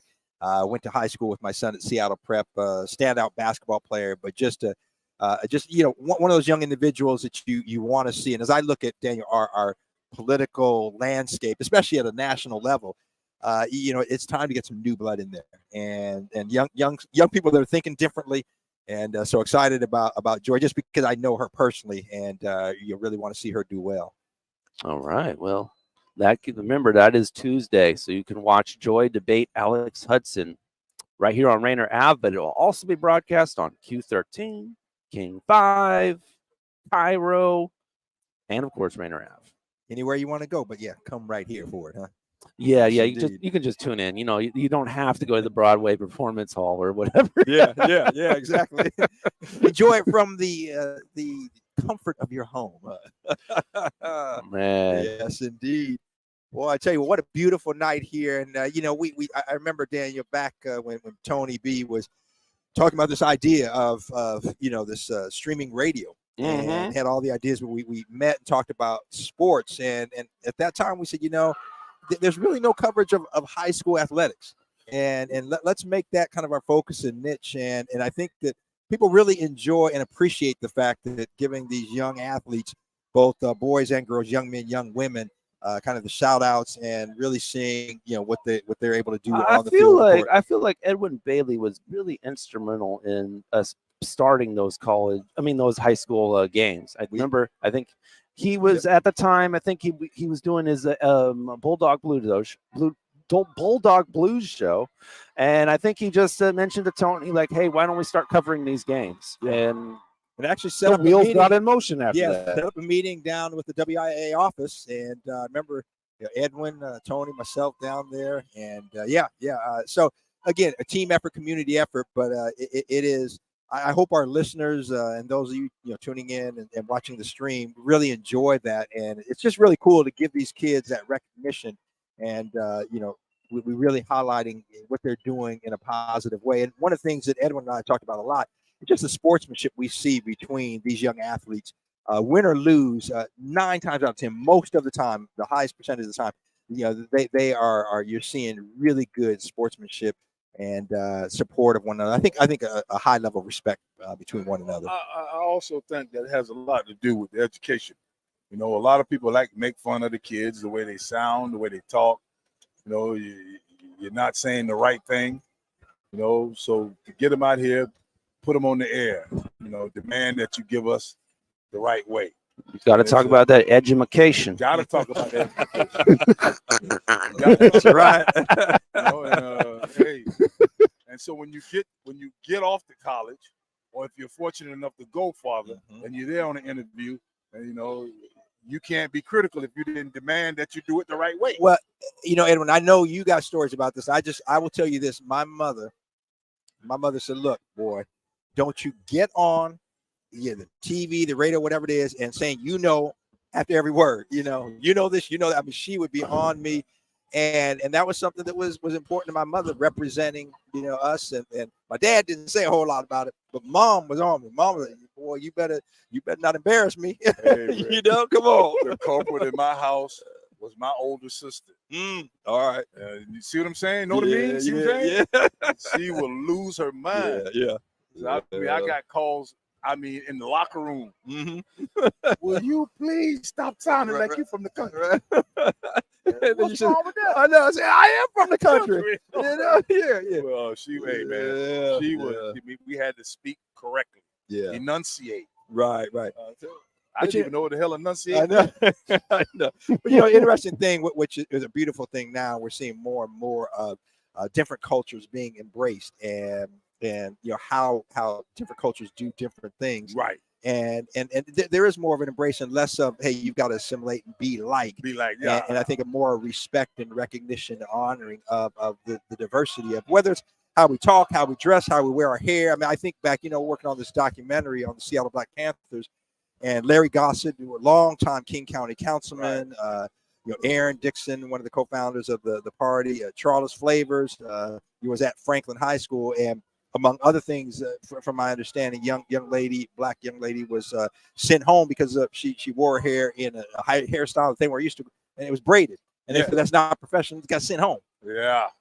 And now, just more of a recognition and appreciation of cultural differences. And just because that doesn't fit your box of what norm is, I think we're seeing a change to a certain degree. Well, Rick, I'm from Savannah, Georgia. Yes, sir. And by way of South Carolina, I care less about what you think. Of me and what I say and how I say it. But do you understand what I mean? That's the most important thing. So, but hey, I love it. Yeah. One of the things I appreciate about you, and maybe you share this a little bit with our listeners here, is we got about 4.5 minutes on the clock before half number 2. But I'll never forget you talked about, that the football program at South Carolina State was tough, but being in that education department challenged you even more. Talk a little bit about that, so these kids, our listeners, can hear that. And again, you were a student athlete. You weren't just an athlete. No, yeah. Hey, well, at South Carolina State, education was big. Yeah. And I wanted to be a school teacher. And then once I got there and got into teaching school, I wanted to work in special education because I think that was a better challenge. Yeah. And just the definition of teaching. They said they pound that into you. The definition of teaching is manipulating the variables of instruction to produce intended changes in the learner's behavior. Wow. Now, if anybody from South Carolina State listen to that, they say, wow, that's what they made us every day. When you come in the class, first thing you got to give that definition of teaching. And the end goals of teaching. I said, oh, man, this is crazy. And you had to be in that class on time. You had to be sitting in that classroom. You do not come to class the way we dress. Right. I was saying, talk to him. Tell him what shirt and tie, slacks, shoes. Yeah. And you sitting up in there every day, and then you have to be in the classroom 5 minutes early. Yeah. So getting your degree at South Carolina State in education, especially elementary education, it wasn't no joke. Man, they put you through the ringer. Yeah. I thought coming to 3 days. No. Man, hey, Rick, it was unbelievable. Yeah. And I love every one of my teachers, every one of my instructors, because they demanded it, and they demanded more than Willie Jeffries demanded. Yeah, and that's so important, man. You set the bar. If the expectation is down here, that's where they're going to perform. But if you set it up here, kids are going to aspire to it. And that's the beautiful thing about HBCUs. And I know you promoting and trying to work and expose kids from this area to the historical Black colleges and universities. I was fortunate enough back when my son, who just turned 40, when he was in high school, we did a HBCU trip. He ended up going to Central Arkansas, not an HBCU. My daughter ended up going to Howard. But this past year, Seattle Academy, we had our first ever HBCU trip. Took 12 students and started up in Baltimore, went to Morgan State, then went to D.C. and Howard, and finished up down in Atlanta with Spelman. Y'all didn't go to any good schools. y'all miss South Carolina State, man. But we did do Benedict. Okay, we're in South Carolina. South Carolina, but yeah, we did. Yeah. Well, I didn't talk to you. Okay, that ain't in Orangeburg. Yeah.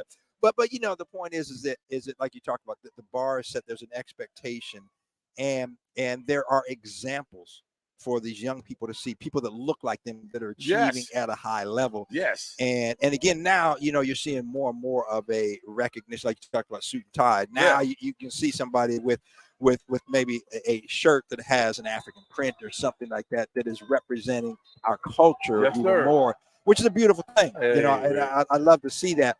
And these young athletes understanding that they are more than an athlete. That's why I try to tell people. I say, look, my job doesn't define who I am. No, sir.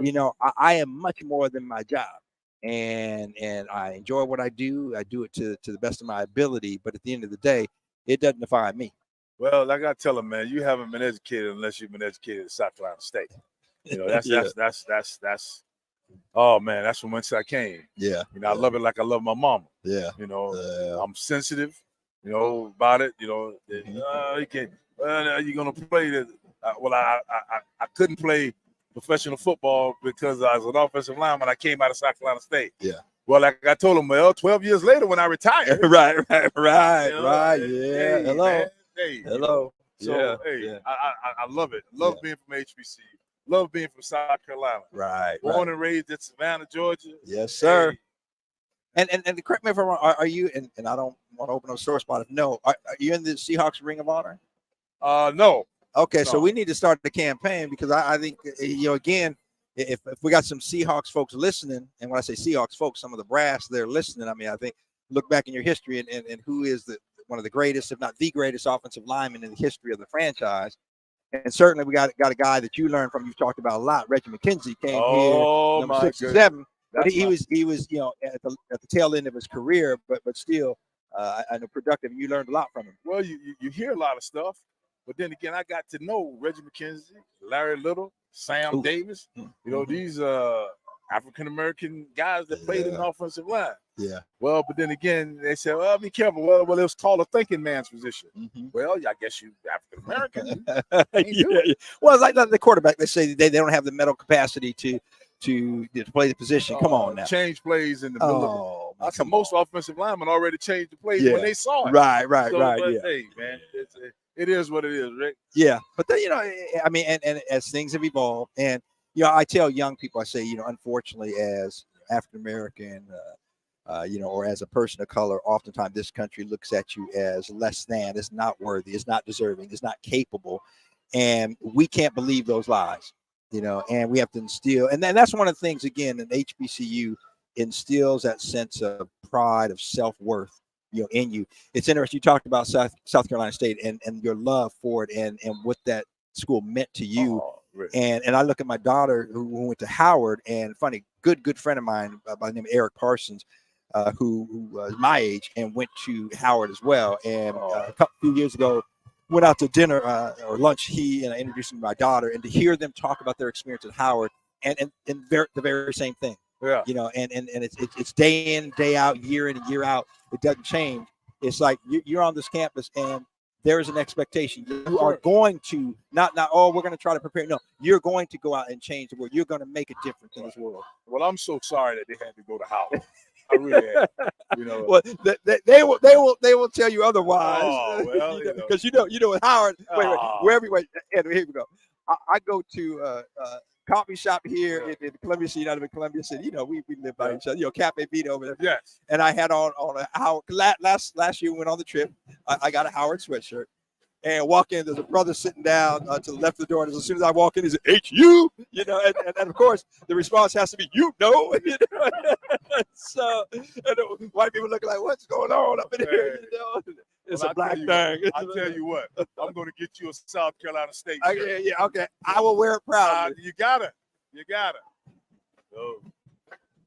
Yeah, sir. I mean, I proudly will represent, our culture.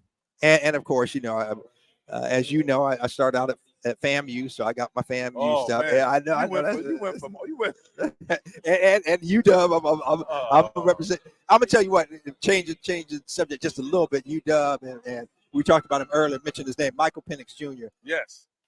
Man, Edward. I had never heard of him last year, and a couple games in, man, this quarterback, he's lighting it up. I'm like, what?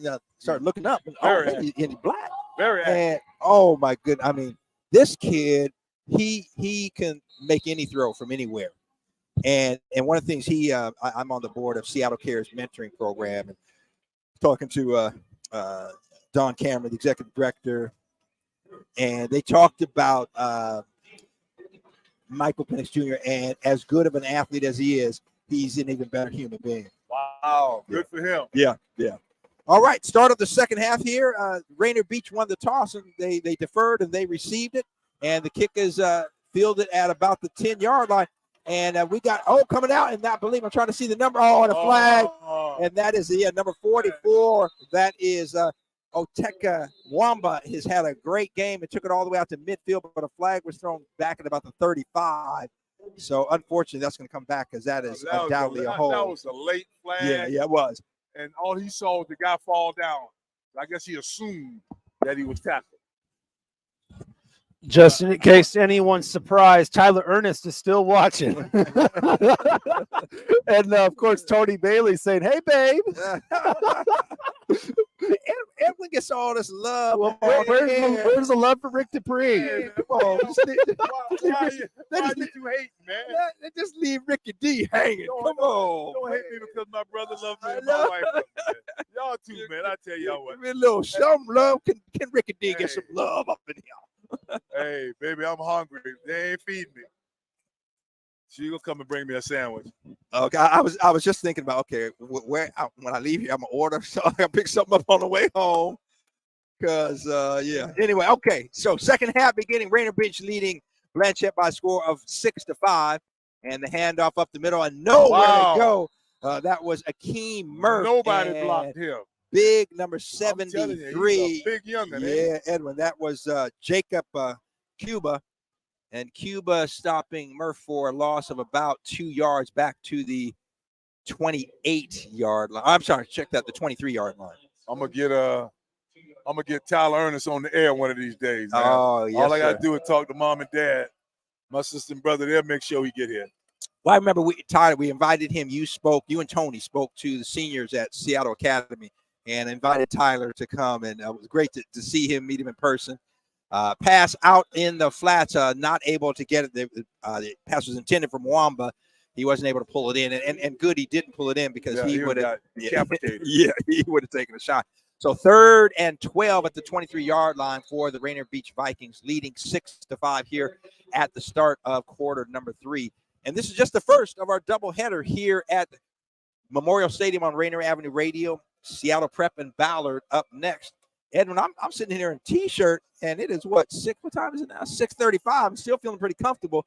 Don't worry. I'm sure before the end of the game I'll throw my hoodie on, but right now I'm loving it. I'm gonna have to go get you some medicine sometime before. Yeah. Handoff on the right side. Whoa. Not a lot of room breaking the tackle there. That is Akeem Murph. Murph is going to not even get back to the original line of scrimmage. I think no gain on the play. So 3 and out. Good defense there by the Bears. Well, the Bears are stringing it all out now. Yeah. And going deep to receive the punt is Michael Erden for the Bears. He is at about just across midfield at the 48. So expecting a fairly short kick. Guess who's getting oxtails tonight? Edwin Bailey. Tony says he's getting them some oxtails. Thank you, dear. He gets some what? She's one. Man, I love oxtails. Oxtails, I didn't hear. Oxtails. She's such a wonderful wife. Where's mine? She is such a wonderful wife. I'm gonna tell you something. My wife Sandra can cook, but she just does not cook as much anymore. On the holidays and all that, and I'll get in there and cook, and she'd be correcting me, and I'm like, "Can I just do this?" You know, but I be getting upset, you know. But it's funny because my daughter said, "Well, when her older brother left, she said, Mom, stop cooking." And Sandra it's like, oh, a lot of pressure on the punter. He's going to be stacked back inside the 10-yard line, so it was a high snap, and he fielded it, and a lot of pressure coming. Not a high snap. That was an awful snap. Awful snap, yeah. And he had trouble fielding it. That's the second time now. Yes. Rainier Beach, and they have turned the ball over and this time it's at the 9-yard line. Last time it was about the 23-yard line. So they are giving the Bears great field position with 10-10 left to go here in the first half. The first offensive possession for Blanchet, and they're at Rainier Beach's 9-yard line as a result of not a favorable snap, and the punter not able to get the punt off. What they need to do is get that snap over on the sideline and get him to snap. Yeah. That's a really good point.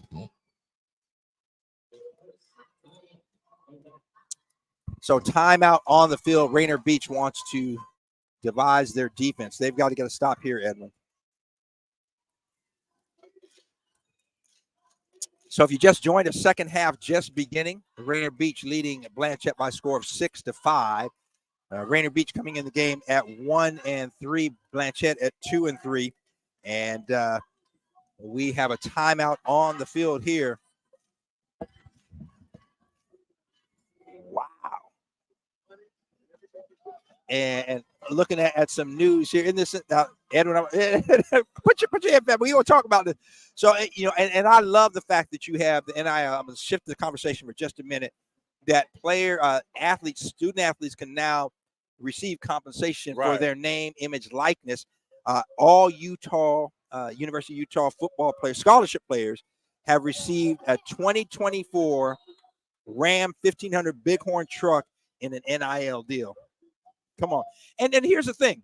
If you got a team, now you look at Colorado, for example, and all the press that they're getting, you got an NIL deal, and if you're a sponsor, you're all over the place, and so it's worth it. It's worth it. And so these young kids getting their due, and I love the fact that they are doing that. Handoff up the middle on second down, and just maybe a yard or two down to about the 6-yard line, so it'll be 3rd and goal to go. Hey, Rick. But yeah, I'm wondering how do you? I think it's a good thing. I like it. You think about some of these majors that were majors when we were kids. Yeah. And the money that they made. Mm-hmm. Oh yeah. No, you didn't make it on your own. Yeah. Well, I would say it's handoff up the middle and brought down. That is Zach Schwagler. So the Vikings holding the Bears out of the end zone, Edwin, for the second time when they turned it over deep in their territory, forcing a field goal. So great job on the defense. A player to be unnamed, remain unnamed, I should say. I remember I only played, I redshirted my freshman year after transfer from Florida A&M to UW. And then my sophomore year played. Field goal is up. It's a 20-yard, and it is good. Wow. So 20-yard field goal.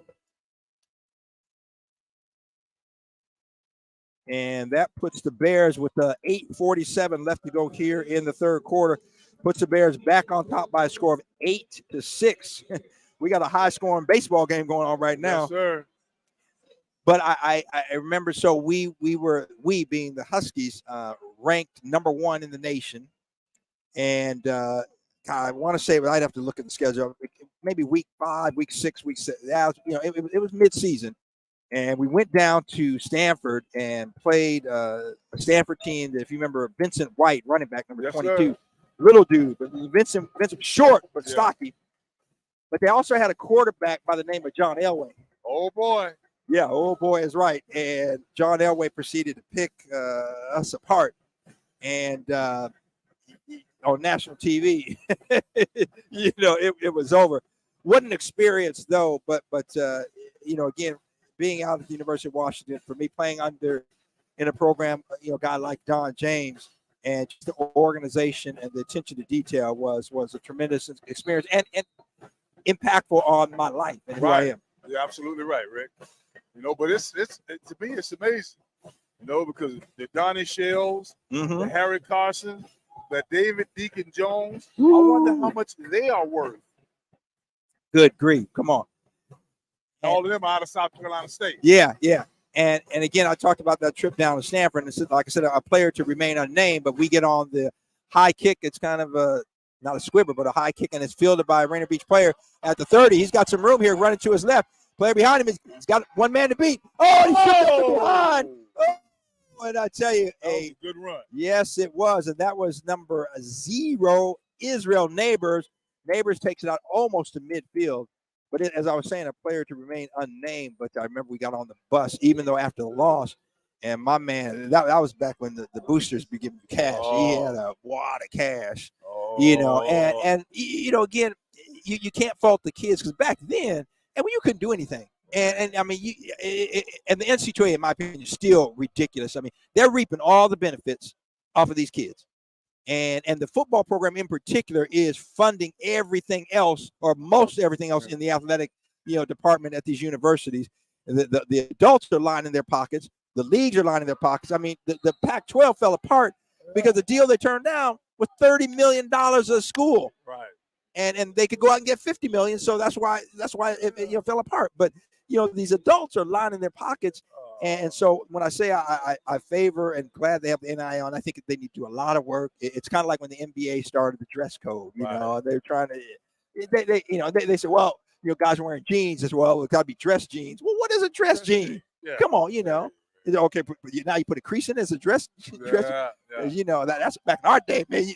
The jeans stand up by themselves. Hey, you can stand my brothers up iron his every morning. Right, exactly. Put a whole can of starch on. So that is Damari King on the right side. He's going to be stopped for a loss back at the 44-yard line. So it's going to be 3rd and about, was that 15? Thank you. That's what hang time Lamar heard on the PA here at Memorial Stadium. Affirms or confirms what I shared with you. 3rd and 15. So Rainier Beach going backwards after a stop there and holding the Bears to a field goal, and a very good kickoff return. A quick out. Oh, and he jumped on it. Oh, and he caught. So and this could be. Boy, what a play! So the pass went out to Mwamba. And Blanchet player jumped it and should have had the pick, tipped it up in the air. Mwamba got it and made some positive yards out of it. And I don't see is there a flag down on the? I don't see a flag down, and there's no. I mean, that's a good play. I don't see what are they conferring about. I guess they want to see we're seeing too much of this. Get out. Well, the guys in striped shirts, get out of the game and let's play. They can't help themselves, man. So now the official come and talking to Corey Sampson on the sideline and explaining. I don't know what they're going to explain, but it looks like they're in agreement there. Let's see what he says. Okay, now the official going to the other side, kind of explain. Well, I do like this. Okay, they're at least explaining to the Both coaches. sides, yes. But not sure. But what are you talking about? Right. Now they're bringing it back to the original line of scrimmage. What? Okay, I don't. I'm gonna take one side of my headset off so I can hear with the PA announcer what they say. No, they're gonna leave us in the dark. Yeah, if you are listening, watching, I can't. Okay, so the official is not Mike, so we don't know what he's saying. Saying third down, and they're going back to the line of scrimmage. I don't know, Edwin. I'm not sure. I can't explain that. I don't know what that is. And it's too bad because the ball was tipped. Should have been interception. Rainier Beach caught it, got some positive yards. All right. So the pass looking. Got a little overthrown. And I'll tell you what. Siva was looking for Cardinal sin. Run the route. Yeah. He's looking back for the ball. Yeah. Like I said, run the route. You're right. Run the route. So that was Sir Jewel Glover, 6'2", 180-pound freshman receiver. Mike Yasutaki just coming in the house. So that's going to be incomplete. So it'll be 4th down and 15 to go. Ball is at Rainier Beach at their own 44. The way their defense has held Blanchet, I might be inclined to, I would say go for it, but you haven't had a lot of success on offense. But it looks like they are going to go for it. I'll tell you what, Blanchet got a big team, man. Yeah, yeah. I'm just looking at these young boys. Yeah, they do. Some big old youngers. Yeah. All right, so it's 4th and 15. Quarterback James Siva in. Actually, they are going to punt it, looks like. And I think it's going to be delay a game. I don't think they got the snap off before the play clock. Yep, that's exactly what happened. So they were going out of the element of surprise, and it looked like, and then the punter kind of went back, and Blanchet wasn't expecting that. But they didn't get the snap off in time, so they've lost that element of surprise. Because you get that, and you hope the ball bounces, you get a good bounce. So you get something. Yeah, but they need a player on that offense, on that defense that has a sense of urgency. That's going to make you hurry up. Right. Yeah, you've got to. I mean, we've seen too many delayed games here, Edwin. That's just that.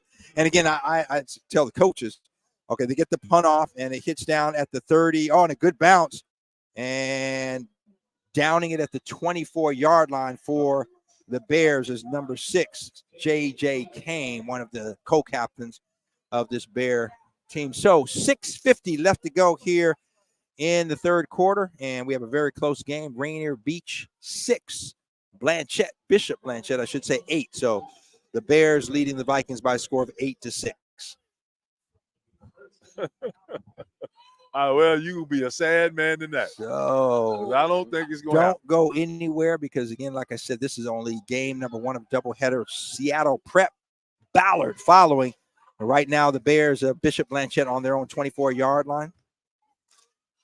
Quarterback Cole Allegro handing off up the middle, and that is breaking a tackle. And then coming up with a good tackle. Yes.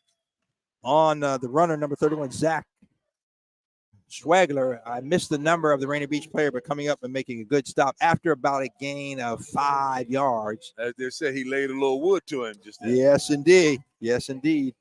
Put that shoulder down. All right, 2nd and 5 for the Bears. Handoff again, Schwagler in the second level and really close to the first down. Yeah, he got it. Right? Yeah, he fell forward. That was an excellent play, Edwin. And let's see if they're saying he moved the chains. Yep, they're saying the chains are moving. So 2 plays, 10 yards, first down for the Bears. You hear the Rainier Beach band to our right in front of us. Yeah, they got to get stout down here now. So handoff on the left side. And again, that offensive line, we talked about this earlier, Edwin. We're not seeing, I'm saying who's winning the line of scrimmage. I think Bishop Blanchet, not by a lot. And Rainier Beach has held when they needed to hold. Right. So they've done a good job there. Well, but they're covering them. Gain of 4. Now, so second and 6 at the 39-yard line. So Allegro claps, hands it back off to Schwagler, hit in the backfield, and gang tackling. And first player there, I'm trying to see the number when he turns. I'll tell you who it was. was number 23. So first player there was Marcel Burns, and Burns holding Schwagler to no gain. So it'll be 3rd and 6 to go. Burns is a little undersized inside linebacker that always scares me to death. Yeah, 5'9". They're running there and put a hat on you, man. Yeah, they list him at 5'9", 190. Oh, yeah. He's a ball player. Yeah. He is ball player. I like him. So 5:15 left to go in the third quarter. Bishop Blanchet leading Rainier Beach 8-6. Quarterback Cole Allegro in the gun, looking to his left. Pressure. He's got a receiver. Oh, and a great catch. It almost breaking the tackle. And I believe that is number 80, if I'm not mistaken. Maybe that's 88. Wow, Rick Evans got good T-Bot. eyes, man. I can't see nothing. It's either, hold on. No, I believe that was, number 80, Mason Mandel with the catch and the first down. Handoff up the middle. Tell you what, they're going north and south. And they're hurrying it up, too. Yep. They're hurrying it up. That is that was number 22, Nick Santos, up the middle and gained about 4 yards. So to be second and no, more than that. Second and about a 5-yard gain. 2nd and 5 at the Rainier Beach 42-yard line. Allegro fakes the handoff. He's got it. Now he's going to pitch it out to his. Oh, coming up with a big hit. Xavier Watkins making a big hit on Patrick Horner. I'll tell you what, he's playing defense. Ooh, he's playing yes, defense. indeed. He's going to make him think about that next time. Yes, sir. That's what sir. you do as a DB. You coming up. He ain't the biggest guy in the world, but he can deliver a hit. Yeah, that's it. He laid some wood on him, huh? Yes, sir. Straight wood. All right, 3rd and 6. Pressure coming, and he's going to be sacked. And that is Damari King. And so Rainier Beach, the last 2 plays, showing you their speed and athleticism. Yes, and sir. the defense stepping up big time. And it looks like Allegro may be hurt. He down on the ground. And that's one thing you don't want to see. No, sir. I don't want none of these kids to get hurt. So Cole Allegro, will hopefully nothing serious. Well, he's holding the inside of his right thigh. Yeah, he is. So the knees and everything moving. So nothing, maybe a cramp. That could be what it is. I hope so. Yeah. Hopefully nothing serious. Because he got up and then went back down. So you tend to think it was not something where he twisted an ear or any kind of injury like that. So we'll stay here. Third quarter. Yep, 3:46 left to go here in quarter number 3. And Cole Allegro again down. So as soon as looks like the trainer, looks like they're kind of massaging that leg in him. So I think that's probably what it is. A cramp. Yeah. Yep. Well, while they perform a little bit of PT there on the field, stretching that leg out. That's exactly what it is. Ace Academy's 2nd annual Night of Excellence Masquerade Gala is a spectacular event, and Allegro up and kind of walking off, limping a little bit, but nothing more serious. It looks like Edwin. Than a cramp. So that's good news. Spectacular Gala is an event dedicated to celebrating the empowerment of young African-American men in education, health, and college and career exploration. Live DJ, 360 photo experience, attendees. You are sure to have an unforgettable and an amazing evening. Moreover, Gala provides Gala, come on. I'm gonna use it interchangeably. Provides opportunities for everyone to be generous as it accommodates various budget levels, various giving levels. So what that means, again, you can give a little or a lot. Everything will help, but a lot is better for the cause. So the punt is off and deep and the ball's going to bounce, and they're going to down. And could not get the ball. Control. Ball rolled into the end zone, and the Blanchet player he was there and could not down the football. Well, Rick, I'd like to go to that, man. Well, if you would, let me tell you how you do it. So the event will take place on Saturday, October 21st at the stunning Fairmont Olympic Hotel in downtown Seattle. Doors open at 5:30. But Edwin, if you want to reserve your seat, you go on their website, which is Ace Academy WA, WA for Washington, aceacademywa.org, and you need to order or register your ticket for the event by this Monday, October 9th. So get busy. I'll get that information to my wife. Yep, there you go. She is good at that. So with 3:28 left to go here in the third quarter, Blanchet leading Rainier Beach 8-6. The Vikings with the ball, handoff on the left side, and that is Akeem Murph then cutting it back. Ball's out, and Blanchet players are saying they got it. Referee's going to untangle the pile. Let's see what we got. They can get to the bottom of that pile.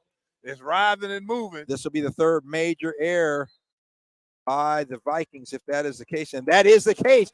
Ball on the turf. And so 2 previous times, the punter not able to field the snap and giving Blanchet the ball in deep in Rainier Beach territory, and a fumble now gives Blanchet the ball on the Viking 21-yard line. So the defense are going to have to step up once again. They've kept them out of the end zone thus far, but I think they're going to have to do it again. Yeah, they're asking a lot of this defense.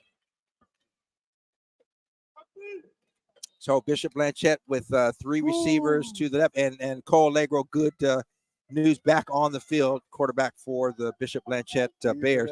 He's got empty backfield and quick out to his receiver, number 3, Calvin Hansen. Hansen breaking a couple tackles, makes some guys miss it.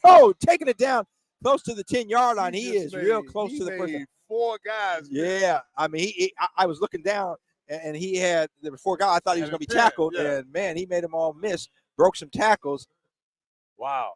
So took it down to about the 13, 12-yard line. So it's going to be second and less than a yard to go. Allegro with Calvin Hansen behind him. The handoff to Hansen. Hansen bounces it out past the 10. Okay. And still on his feet down, and there's going to be a flag. And that might be a face mask at the end there. We'll see what the call is. But Hansen takes it down inside the 5-yard line. So it's a first down regardless. And Edwin, I'm 99.9% sure that's a call on. Face mask. Yeah, and I'm Garfield. Yeah, on Rainier Beach. Rainier Beach. Yeah. Sorry.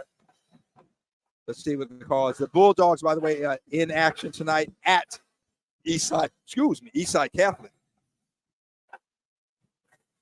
That'll be half the distance to the goal regardless. So put the ball on about the 2-yard line. That's exactly what it is. What, a face mask? They haven't said yet, but that's certainly what it looked like. The only thing I can think of where you got 2 or 3 guys tackling a runner, but the officials have not indicated what the penalty. Okay, they never indicated what the penalty was. Half the distance to the goal, so it's on the 2-yard line. Handoff right up.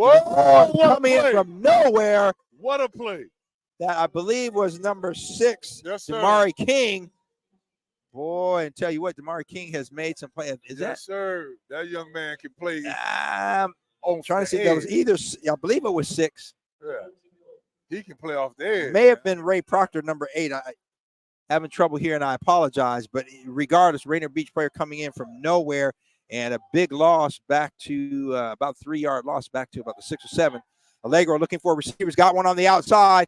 And a big hit right at the sideline there. And that was a Hans Horschelman. So some positive yards, back to the original line of scrimmage to about the 2-yard line. They're hurrying it up. Watch it. Right.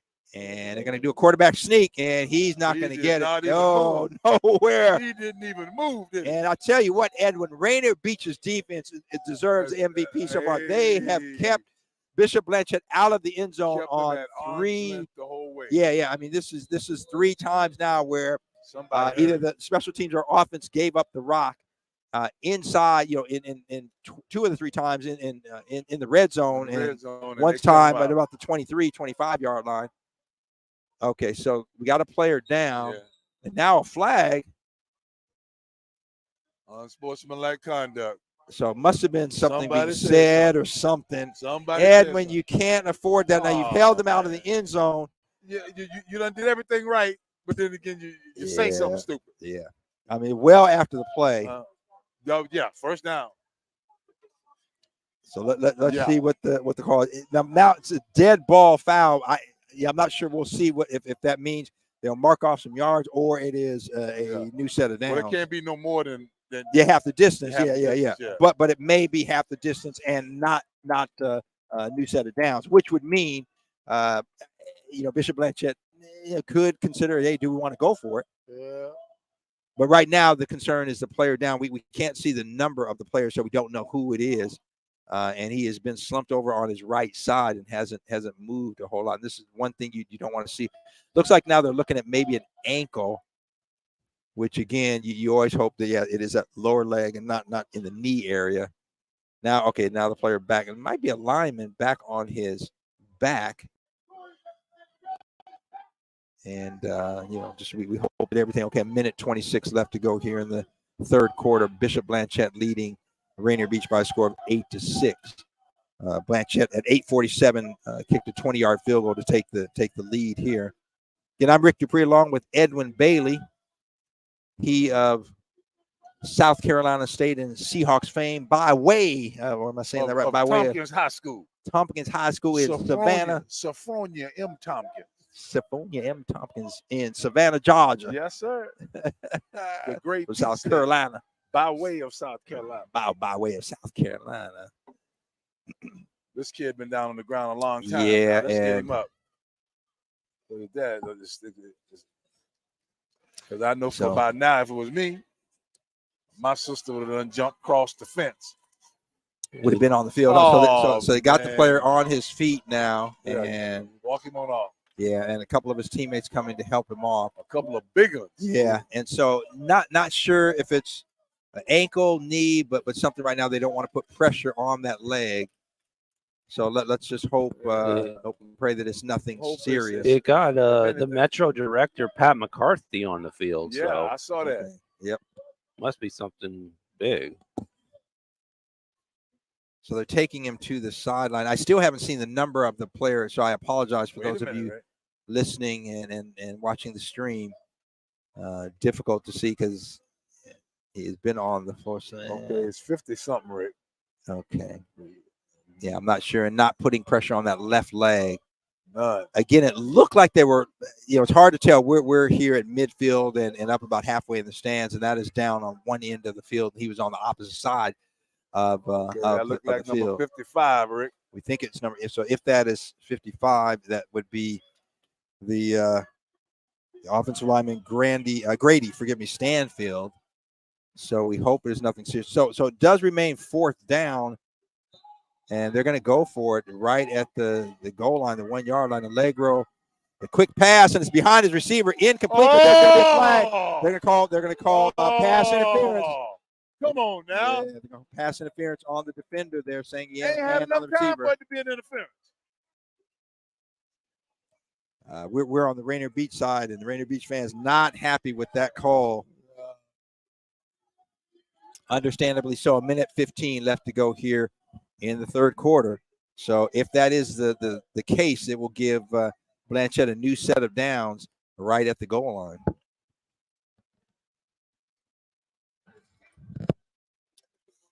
And they're picking it up, saying, "Yep." So that again, second time. The ball was tipped. Yeah. Second time the officials have done that, and appreciate. So again, the ball is tipped, which means now it's a live play. You can hit that receiver. Yeah. They're going for the ball. So again, and now that's twice, Edwin, we've seen the officials come together, have a conference, and from what our perspective is, look like they made the right call. Yeah. Picking up the flag and saying no penalty. I take my hat off to them. Yeah. So what that means now is with a minute 15 left to go in the third quarter, the Vikings take over with the ball literally at their 1 yard line. They're 99 yards away. And when we get a brief moment here, I'm going to throw it to Daniel B. to give you some updated scores. I'm looking at it. Well, we got some scores there, so we can give us a few scores, but we'll give it a moment when we get a break in the action. Handoff right up the middle, and Rainier Beach running back. Okay, gets a couple yards, so giving them a little bit of breathing room. I believe trying to find the number. I think that was number 44.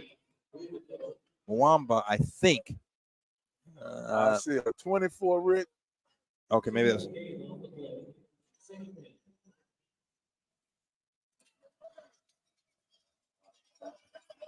So second, pickup of about 2 yards there. So 2nd and 8. And the ball's on about the 3 yard line. And quarterback Siva in the gun. Hands off again, bounces outside, running back. And gets past the tackler, gets past 2 on the sideline, breaks the tackle, knocked out of bounds. Got it first. And that was a Damari King. And Damari King, if he had a half a foot of sideline, he'd still be running. So Damari King, a good play, broke a couple tackles, advances it out to the 15-yard line on first down, giving the Vikings some breathing room. I tell you what, Edwin, I've said this a couple of times. If Rainier Beach comes away with the win, the most valuable players at defense. Yeah. Defense is done. Keeping Blanchet out of the end zone. 3 times were there inside the 30. They should be down by 20, 21. Yeah, exactly. So 1st and 10, ball's on the 15-yard line. Oh, my goodness, a great play. Just sniffed it out. So Rainier Beach ran kind of just a little screen pass. And I don't see the number of the defender that came up, but oh, my goodness. That ain't the play here. Not the play. And, oh, man, he laid a shot on the Rainier Beach player. Loss of about 6 yards, 7 yards. Man, that's going to be the end of quarter number 3. So after 3 frames, Edwin, it is Bishop Blanchet leading Rainier Beach by a score of 8-6. That kid's going to have sore ribs tomorrow. Ooh, he took a shot and did everything he could do to hold on to the football, which he did. So to be when quarter number 4 starts, it will be 2nd and about 16 for Rainier Beach on their own 9-yard line. With that, I'm going to throw it to Daniel B. He'll give you some updates on the scores, and we'll have 4th quarter action here in just a moment here on Rainier Avenue Radio. Yep, right here on Rainier Avenue Radio. We're going to take a look at some of the scores coming in. 7 o'clock games. They're now 5 minutes eclipse. So far, Lakeside and West Seattle reported. Lakeside with a quick score. They put the 1 touchdown on the board. 7-0 Lakeside over West Seattle early in the first. We also got reports from Marysville, Pilchuck, and Arlington in a very key Westco matchup. Looks like Marysville, Pilchuck taking first blood there, 6-0 with the first score of the game, long pass.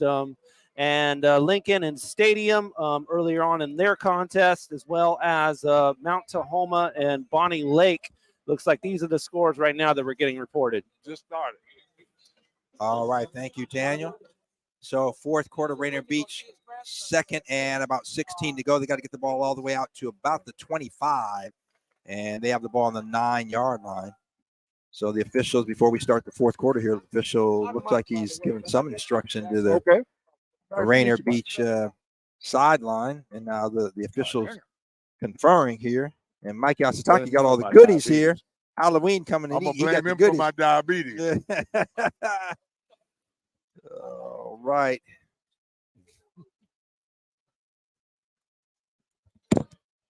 And so we are still waiting and see what they've got here. I think they're going to give you some play action. So Rainier Beach going to have to look at. So still the officials talking to the coaches on each side, Edwin. I'm not sure what's going on here. And Corey Sampson making some points to the officials.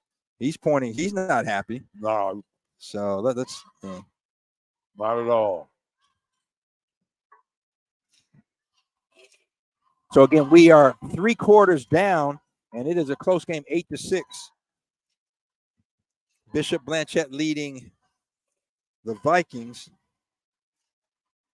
And so I'm looking through my bag. I'm trying to find some of these throat lozenges. I don't want to lose my voice here, Edwin, but I can't find them. I know they're in here. But in the meantime, it will be 2nd and 16, or 15, I should say. Handoff up the middle, and swung to the ground. Damari King got a few yards there, but he was just swallowed up by that defense there. They can't get the backside cut off. Now they're covering on the front side, but they can't get the backside cut off. So if they can just put it together, to be out of the box. They got to recognize that and get yeah. So it'll be 3rd, and I think that was a no gain, Edwin. Yeah. Actually, maybe a loss. The ball's back at the 8-yard line. They've got to get out to the 25. So it's going to be a 3rd and with that 17 to go. They're gaming on this side. And Siva in the gun. They fake the pitch. Now he's looking to his left. He's got a receiver open. And it is, that was a well-run play. Damari King made the catch at about the 20, on his back, or going down on his back, out to about the 20. Let's see, this about the 21-yard line. So good positive play, but still not a first down. And Rainier Beach has got to make a decision here. I think they done made it, Rick. And they are going to, I hope no, it look like special teams coming in. We had to show him looking in the bag real quick. I put these, my throat lozenges in here, and I can't find them. Well, you're gonna have to make the voice work. Man, boy, that's a waste of time out there now. Yeah, it is. That's a waste of time. Yeah, it is. You got, again. I mean, you're down on the 21-yard line. You know you're gonna punt it. You got to get that punt team in to get it off. You get. I mean, yeah, your defense. You don't want to chance it again. Your defense has held them, but you don't want to continue to put them in that position where, you got a team in the red zone and you're giving them the ball. And Rainier Beach's defense. I mean, you've heard me say this time and time again. They are the MVPs. They have done a great job so far. There we go, Daniel. I found them. I knew I had them in here. I just couldn't figure out which pocket they were in, but we got it. Well, what do you got? What do you got? You got some of these throat lozenges. The Ricola. All right, we gonna put it in so we don't Ricola.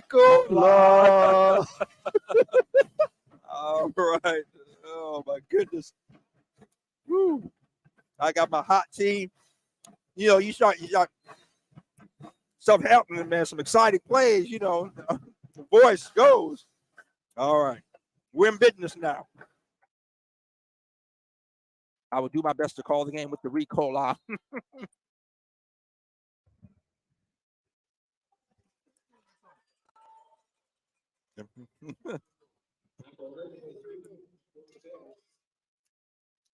So we got a 4th and about 5, 4th and 4. That's a fake, and the run in. Oh, and they did not fool anybody. So it was a snap to the front, to the up man. The kicker did a good job. The punter did a good job of acting like it was a high snap, but he didn't fool anybody. And Rainier Beach turns it over on downs. So Edwin, for the 4th time, they give the 3rd time they give the ball up in the red zone. The 4th time, one other time it was at about the 25-yard line. Well, Rick, knowing my past, if I'm Blanchet, I'm going at the end zone. So Allegro, handoff, and nowhere to go. Yeah. Still fighting for maybe a yard. That is Zach Schwagler. So Schwagler maybe, they'll give him about a yard. So it's going to be 2nd and 9 at the 18-yard line. Maybe 17. So they give him a couple yards. So Allegro looking to the sideline for the play. He's got one running back behind him, one in the slot, 2 receivers to the wide side of the field, his left. Bobbles the snap, and he's down. Wow. So he got down on the ball, which, you want to live to have another play. Even though you lose, you lose about 4 yards. You're back to the 22. But you live for another play. So it'll be 3rd and about 13 to go. Rainier Beach need a big play right now on defense. They need somebody to make a big play. 9:30 left to go in the ball game, so the clock is ticking, and this will become an issue now here for Rainier Beach.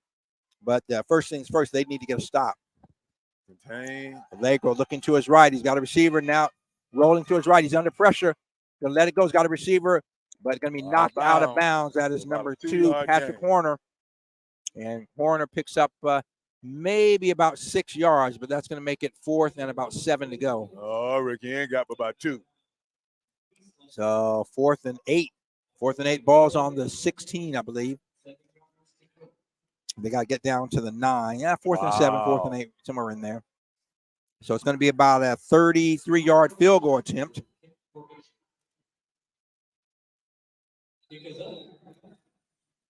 And it's good. So the 33-yard field goal attempt is good, and that makes the score 11-6. So still one possession ball game. And Rainier Beach is playing some great defense. Yeah, the defense, I mean, it's kept Bishop Blanchet out of the end zone. 3 field goals and a safety. And Rainier Beach, their lone score came in quarter number 2 after a good drive aided by a penalty and Damari King 4-yard run to give Beach at that time a 6-5 lead. But since it has been, I can't say it's been all Bishop Blanchet. Hadn't been a lot of offense, a lot of ball movement, but a couple of field goals here in the second half. And Bishop Blanchet leading by a score of 11-6.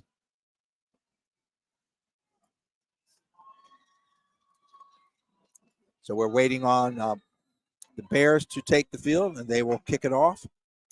9-10 left to go in the ball game. 9-10.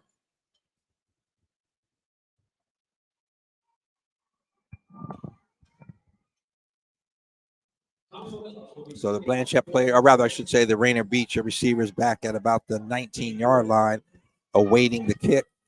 Now Bishop Blanchet kind of in their on-field huddle. They'll break in a moment. 2 wide players in their positions already. That is the Rainier Beach drum line, their band. You hear them in the background. I am Rick DuPree. He is Edwin Bailey. That's what my mama and daddy named me. And we are here bringing you coverage of game number 1 of our doubleheader, and the kick is off. Good kick. Nice high kick. It's going to be fielded at about the 7-yard line. And out to the 25, the 30, the 35. Oh! And that's Mwamba. Mwamba went back to beat. He's got it. It's the 25, the 20, the 15, the 10. Oh, my. No flags. Oh, there is a flag on the field. Right there. Back at the 19-yard line. That's going to come back. And let me tell you something. Oteka Mwamba made guys miss, broke some tackles, a great return. It's about 94 yards, but it's going to come back. Oh, my goodness. That is a heartbreaker. Waiting on the referee's call, but oh, my goodness. It's going to come back. I don't know what the call is, but again, Mwamba was in the middle of the field, went to the left side there. The flag is right on the right side of the field. So again, away from the play. Oh, they're waving it off. Waving it off. So touchdown. Yeah. Catch it.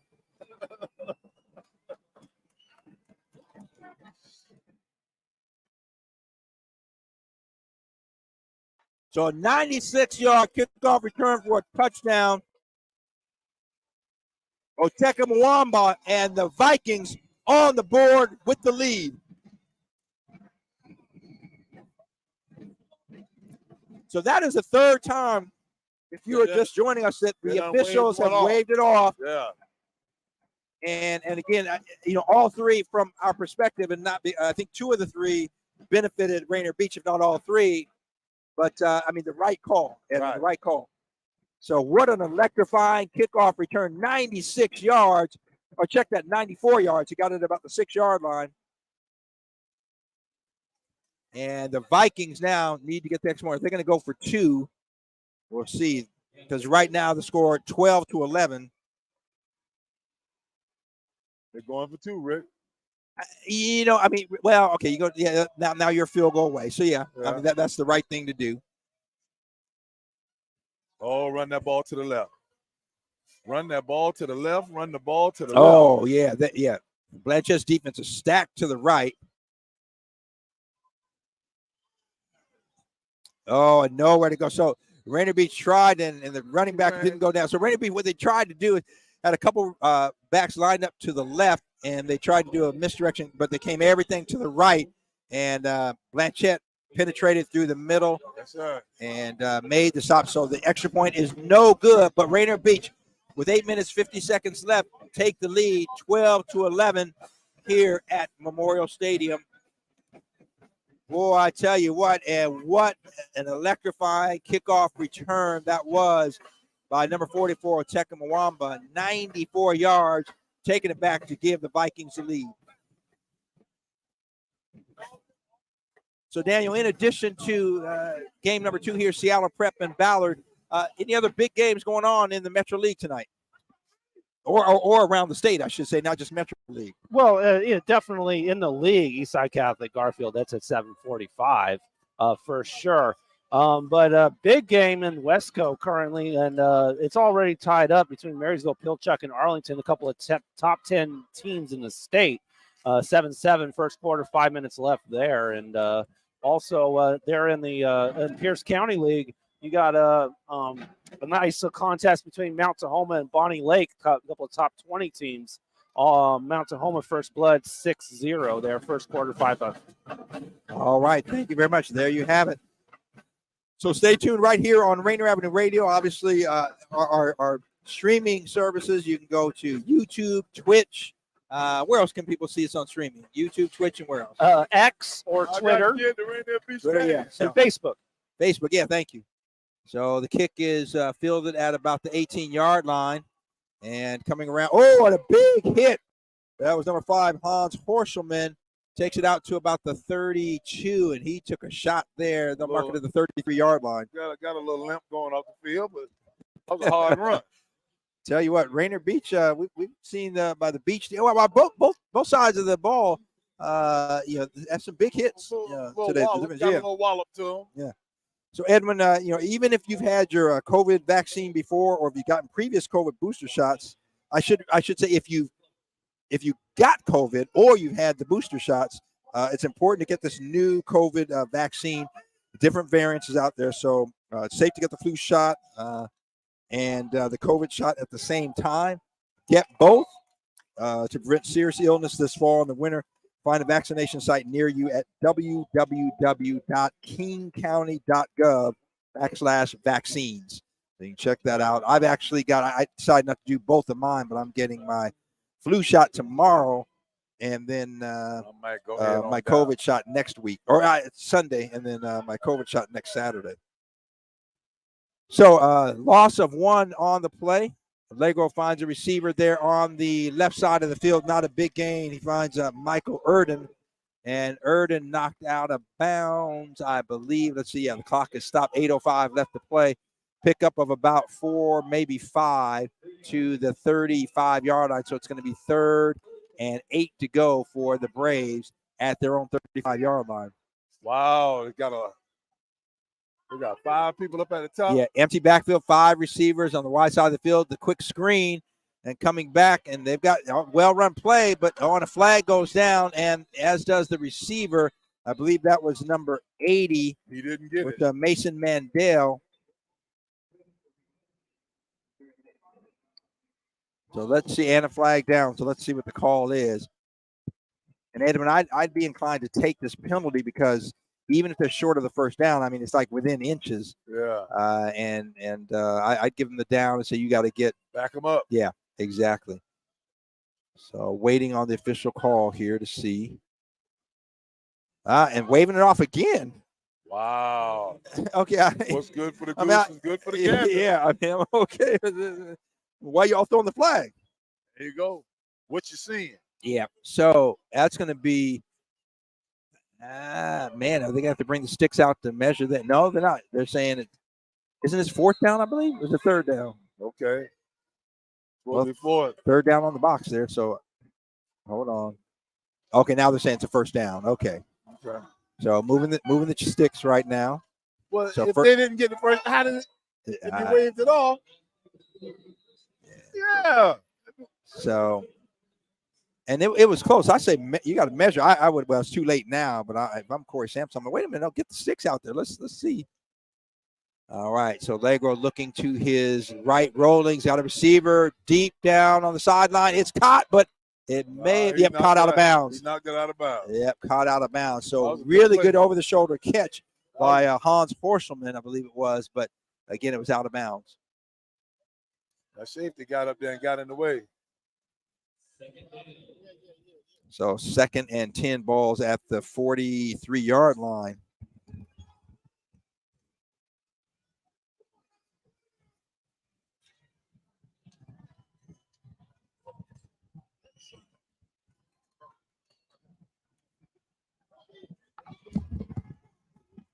And the run on the left side here, second down, nowhere to go. I tell you what, Edwin, that Rainier Beach defense we talked about, they have been running to the ball. Yeah, I mean, they're getting there.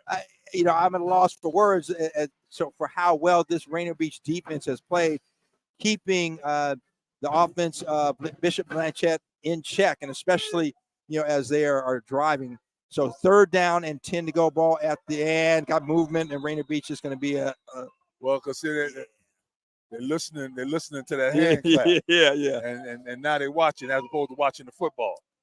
Yep. So that's going to be an encroachment, 5-yard penalty. So to make it 3rd and 5, ball's up now to the Bishop Blanchet 48-yard line. Again, we've got 7 minutes even left to play. Rainier Beach leading by a point, 12-11. Blanchet need to play. They do. Low snap. Allegro's got a receiver. Almost picked off. Tell you, left that ball hanging out there. There were two defenders there, and almost picked off again. So it'll be 4th down. Edwin, I mean, you got almost 6:51. I'm punting. Yeah.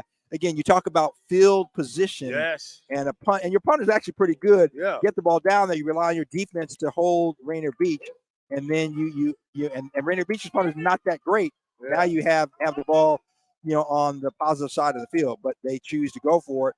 Allegro looking for a receiver, and it's going to fall incomplete. So again, defense hold. Yep. The defense has done their job, and Blanchet coach Dom Sal making me look like I know what I'm talking about here. Well, I'll tell you what I'll do, it's about time to close the door and bring the dog in out the yard. It's getting close. So I think I'd have to try something to get that ball up the field. Yeah. I mean, Rainier Beach now with 6:45 left to go in the game, you need to sustain a drive here. Get the ball down deep in the territory. So they're in across midfield at the 48-yard line. But you got to take some time off the clock and get the ball down there, because Bishop Blanchet has not shown that they're capable of a big play yet. The athleticism. So handoff up the middle. There's a big hole to the left side. Breaks the tackle. Oh, it's going. It's off to the races. The 20, the 15, the 10, the 5. Touchdown! Rainier Beach. Damari King, 48 yards. Oh, Rick. Is there a flag? There's a flag. Flag back in the 42.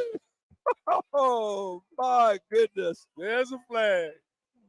And trust me, they ain't going to wave this one off. Let's see what the call is. Man, Damari King hit that hole on the left side, cut it up, broke a tackle, made a guy miss, and then it was off to the races. If you've seen any other thing but him making that move there. Yeah. So the penalty was at the 42-yard line. So it's going to come back. So it's essentially going to be about a 4-yard loss, because the penalty happened 6 yards beyond line of scrimmage. So again, from the spot of the foul, not from the line of back in our day, it was always from the line of scrimmage, not the spot of the foul. Yeah. So spot of the foul. So now the Vikings will have 1st and 14 on their own 48-yard line instead of 6 points. Wow. Well, do it again. So Vikings in the gun. Oh, big pressure. And Siva eludes the pressure and they're going to get the ball back. He's going to actually have about a 1-yard loss there. He could have had a big loss there, avoided the pressure, did a good job, the freshman quarterback.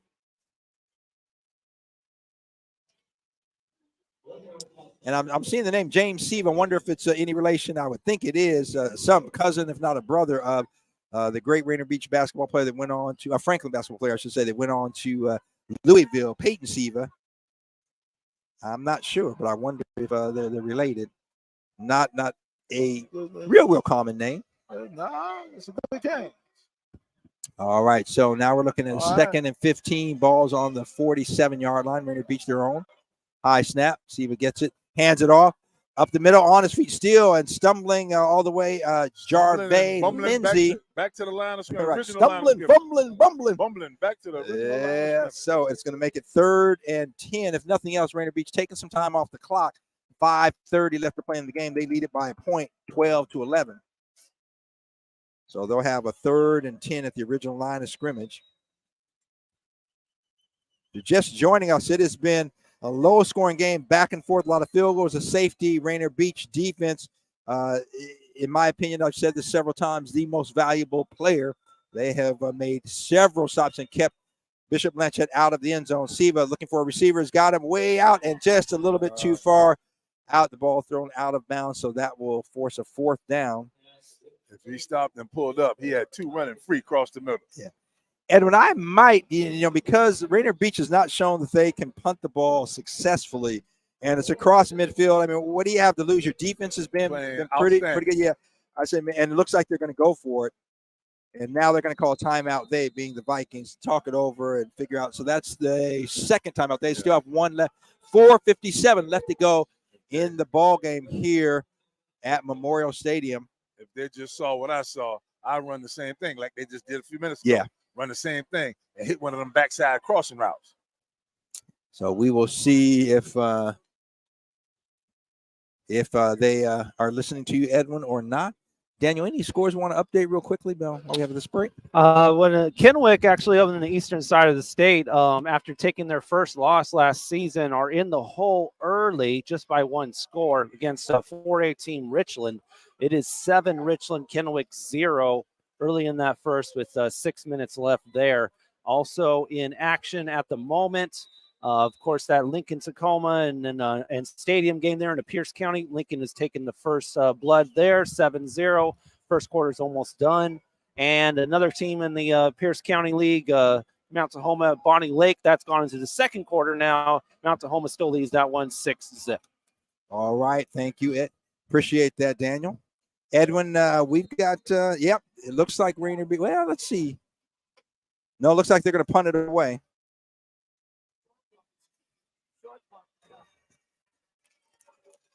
Might fake it, go to the left. Yeah. So quick kick and fielded at the 23-yard line, and defense is there and brings the runner down. Yeah, brings the receiver down at about the 29-yard line. That was number 6 that received the punt. Thank you, sir. Number 6, forgive me, that was a J.J. Kane. Special teams and defense has been outstanding. Yeah, it really has. So defense will have one more chance here to show their mettle. 4:51 left to go in the ball game. The Vikings leading the Bears by a point, 12-11 here at Memorial Stadium. And don't go anywhere. Stay tuned. Keep it tuned right here on Rainier Avenue Radio. It's game number 2, Seattle Prep and Ballard following immediately. Well, I shouldn't say immediately, a little bit, break, obviously. Okay, handoff and cutting up into the 35, the 40. And brought down a gain of about 13, 14 yards there. And that was number 5, Hans Horselman. So kind of coming from the right to the left and broke containment, Edwin, and nice gain out to the 44-yard line. I used to hear our defensive coaches say it all day. You got to keep contained. Keep contained. And off up the middle, nowhere to go, and a good tackle coming in, breaking through the line, penetrating. And I believe that was number 31, Zach Schwagler, forgive me.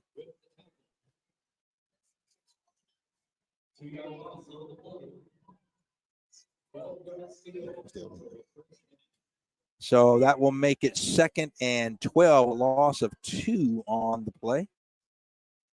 Legro handing off. Again. Good job. And coming out, I believe that was one heck of a play by number 2. 23. 23, yeah. Marcel Burns. So Marcel Burns, a couple of plays there, tackles for loss, and it's going to be back to the 40-yard line. So again, Edwin, this defense stepping up. Oh, defense has been outstanding the whole night. So it'll be 3rd and, let's see, ball spotted on the 40, 3rd and 14. 3 receivers to the, and there's some movement there. They're going to call. Yep, that's got to be on offense. That can't be on the defense. I believe I think they're going to call encroachment because there's movement. But let's see what the call is. The flag went down. Yep, it's going against the defense. Oh, that's wow. Yeah, Stewart, number 24, moved there. Didn't cross the line of scrimmage, but back in the day, defense could move. As they got back, didn't make any contact. But it is a different era. So Yeah, and Mike Ostock saying once you break the plane, so it didn't look like he crossed it, but he may have. He was on the outside there, so that now will make it 3rd and 9. Legro rolling to his right, flag back here. I think it's going to be maybe a holding, and ball is tipped and goes out of bounds. No good, incomplete. So let's see what the call is, and if it's against Bishop Blanchet, if you're Corey Sampson, obviously you're going to decline that and force a 4th and 9. Ball again is on the 44-yard line, or 45. Check that.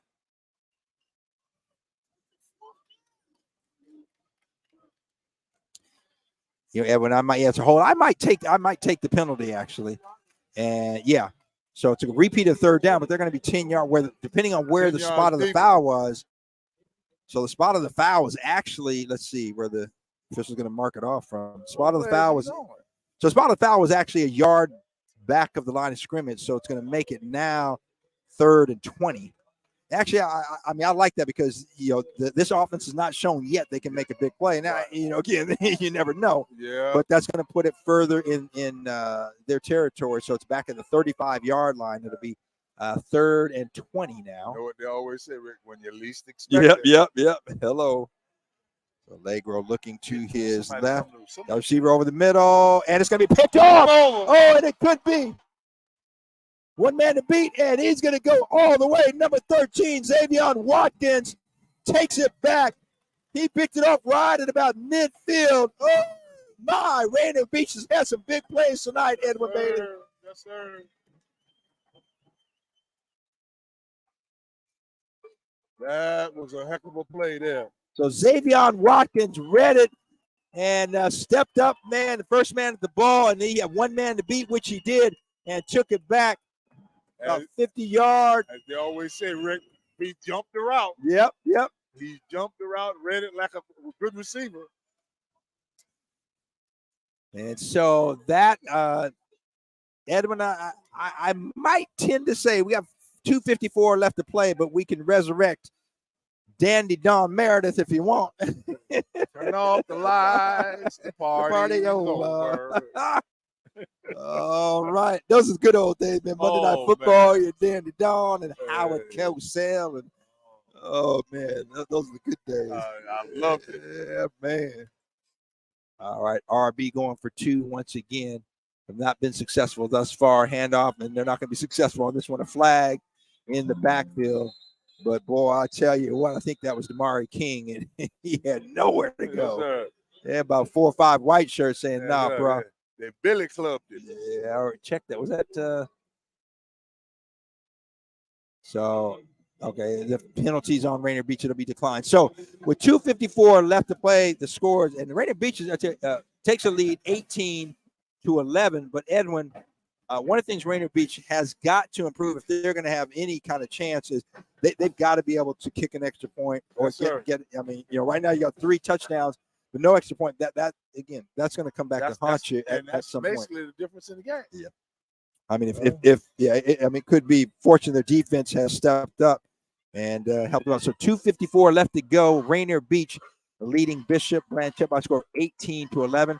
And we see Seattle Prep in the blue pants, the white jerseys, white helmets on the far side of the field, and Ballard in their red pants, black jerseys, black helmets on the underneath, I should say, behind the goalpost by the scoreboard.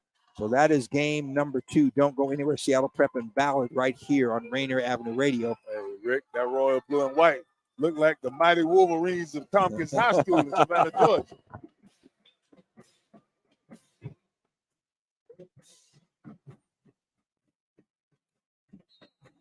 Kick it right there. Kick it between the numbers. Oh, yeah. You see that open spot. If he can get it there, let's see. The lefty. That's what, Edwin, you called it, but he just – so ball's going to be filled at about the 12-yard line. And, going to be brought down. Let's see, who was that made the tackle? My goodness. A light dropped off somebody. Yeah. So Hansa Horselman took it back and was dropped down at the 20 – let's see where they spotted. About the 21, 22-yard line. Did you see that light fall off that kid? I did not. Is it a light? A light, like a flashlight or something. Okay. With lighted shoes, I don't know what we got going on here. Edwin, this is 2023, almost 24. This is a unique generation. Yeah. Different era. Yes, sir. Now somebody got to make a play. And nowhere to go. That is Schwagler off the left side and maybe a couple of yards. Let's see where they spot it. Actually, both ways. Somebody got to make a play. Yeah, Schwagler, no gain. So it'll be 2nd and 10 to go. 2:30. Clock is moving. And Bishop Blanchet cannot afford, although it's a one-score game, you can't afford to keep the ball on the ground. You got to get some movement. So a little cross bucket, or I should say a kind of end around, if you will, or from the slot in number 5. That is a Hans Horschelman. And Horschelman is gang tackled for a loss back at the 20. So it's 3rd and 10? It's going to be the 3rd, about 13 or 12. I'd say maybe a 2-yard loss. No, they're giving him, check that. They're giving him maybe a half a yard to the 23. Oh, my mistake. So 3rd, we'll call 3rd and 9. This is a big down right here. Yeah, this is it. This could be the ball game. 1:50 and the clock is ticking. Now, Bishop Blanchet does have all 3 timeouts. I'm surprised they haven't used one yet. If they get the first, they will here. Allegro's got a receiver there, and just can't quite get it to him. He had him open, had a step on the defender, and the ball just a little underthrown. And so falls incomplete, but this is 4-down territory. You don't have a choice. You got to go for it. This is it.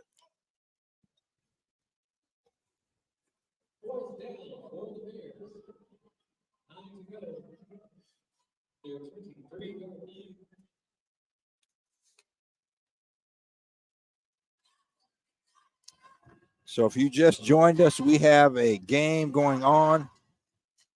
And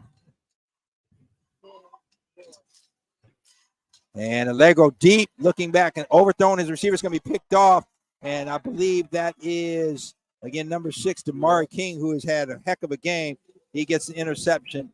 And that's going to seal the game here. Well, let me say, not quite. Not quite. It ain't over till it's over. Yeah.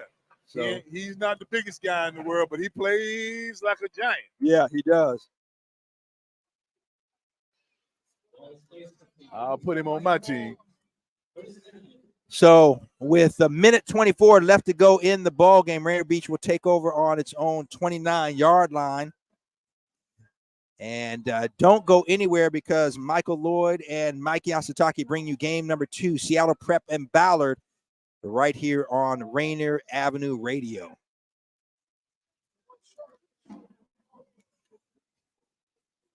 So timeout on the field, and not a TV timeout, but it is a timeout.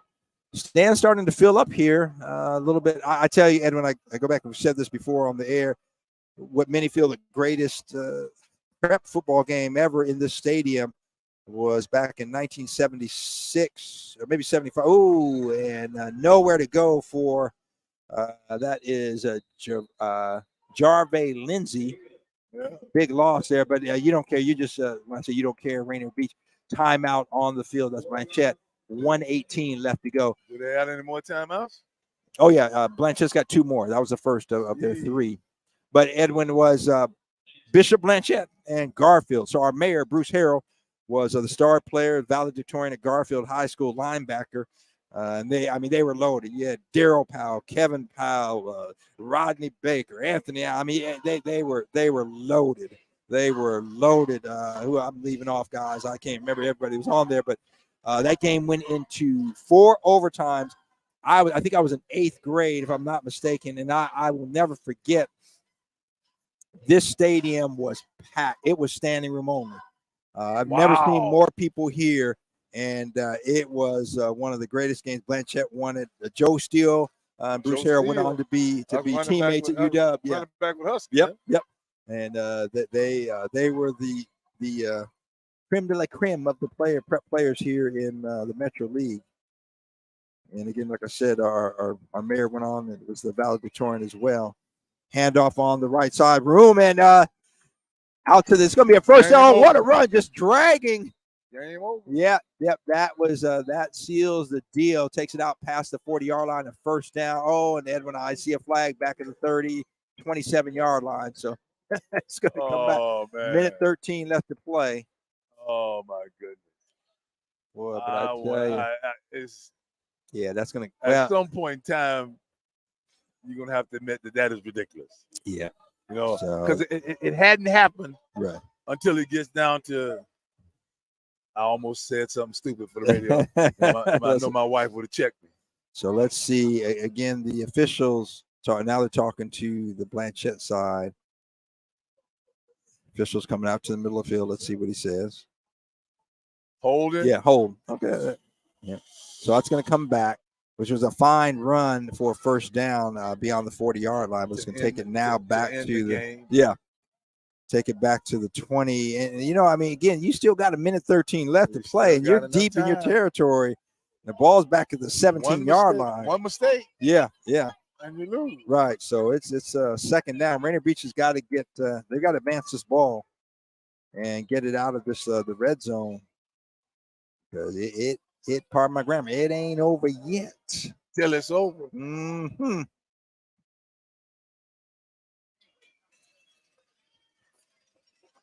So handoff on the right side, and I believe that is Murph, if I'm not mistaken. Now check that, Damari King, number 6. Wow. Edwin, I'm having trouble seeing the numbers, but advances the ball out past the 20. So it's going to be a third and about 19 to go. That's either a 6 or 8. Okay, so 6. That was Damari King then. Yeah. Yeah. Timeout on the field. So Blanchet using the second of its 3 timeouts. 1:07 left to play in the ball game. Dragging out a little bit here at the end. Rainier Beach leading, if you just joined us, 18-11. And again, don't go anywhere because coming up, game number 2 of our doubleheader, Seattle Prep, Ballard, and making the call for you, Michael Lloyd, giving you the play-by-play. Michael Yasutaki will give you the color commentary right here on Rainier Avenue Radio. So 3rd and 19. Ball's on the 20. They've got to get up to the 39. And, pass out. He's got a receiver. He's at the 25, the 30, making a move. 35, close to a first down. And I tell you what, that was Mwamba, and he made some guys miss. And it's going to be really close to a first down. It's going to be short, but within a nose of a football. Bishop Blanchet takes their final timeout with 55 seconds left to play. And let's see where they spot the ball. It's going to be a yard short. Man, what a play, though, the pass out. So it's kind of just out in the right flats here, and Mwamba made some guys miss and almost got the first down. So that's what Rainier Beach needed to do, get the ball out of that because it was inside the 20. So now it's out of the 38-yard line. So this has been a somewhat of a back-and-forth game. Rainier Beach has been in the end zone 3 times. They have kept Bishop Blanchet out of the end zone, but Bishop Blanchet has 1, 2, 3 field goals and a safety. That's why you have the odd score. It is 18-11. Rainier Beach leading. So 55 seconds left to go in the ball game. Ball's on the 38-yard line. So it's 4th and 1. And Rainier Beach is going to go for it. And I think the right call, Edwin, because you don't want to risk a high snap, a fumble snap, a block kick. Yeah. And you have to trust your guys. And I'm running over the right side there. And they've got the first down and then some on the sideline. Oh, my goodness. That is Damari King. One man to beat.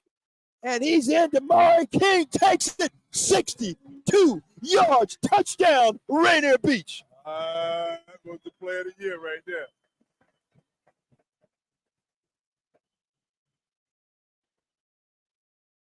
Damari King got it, got outside the containment on the right side, got the sideline, and kind of tiptoed on the sideline. They cut it back.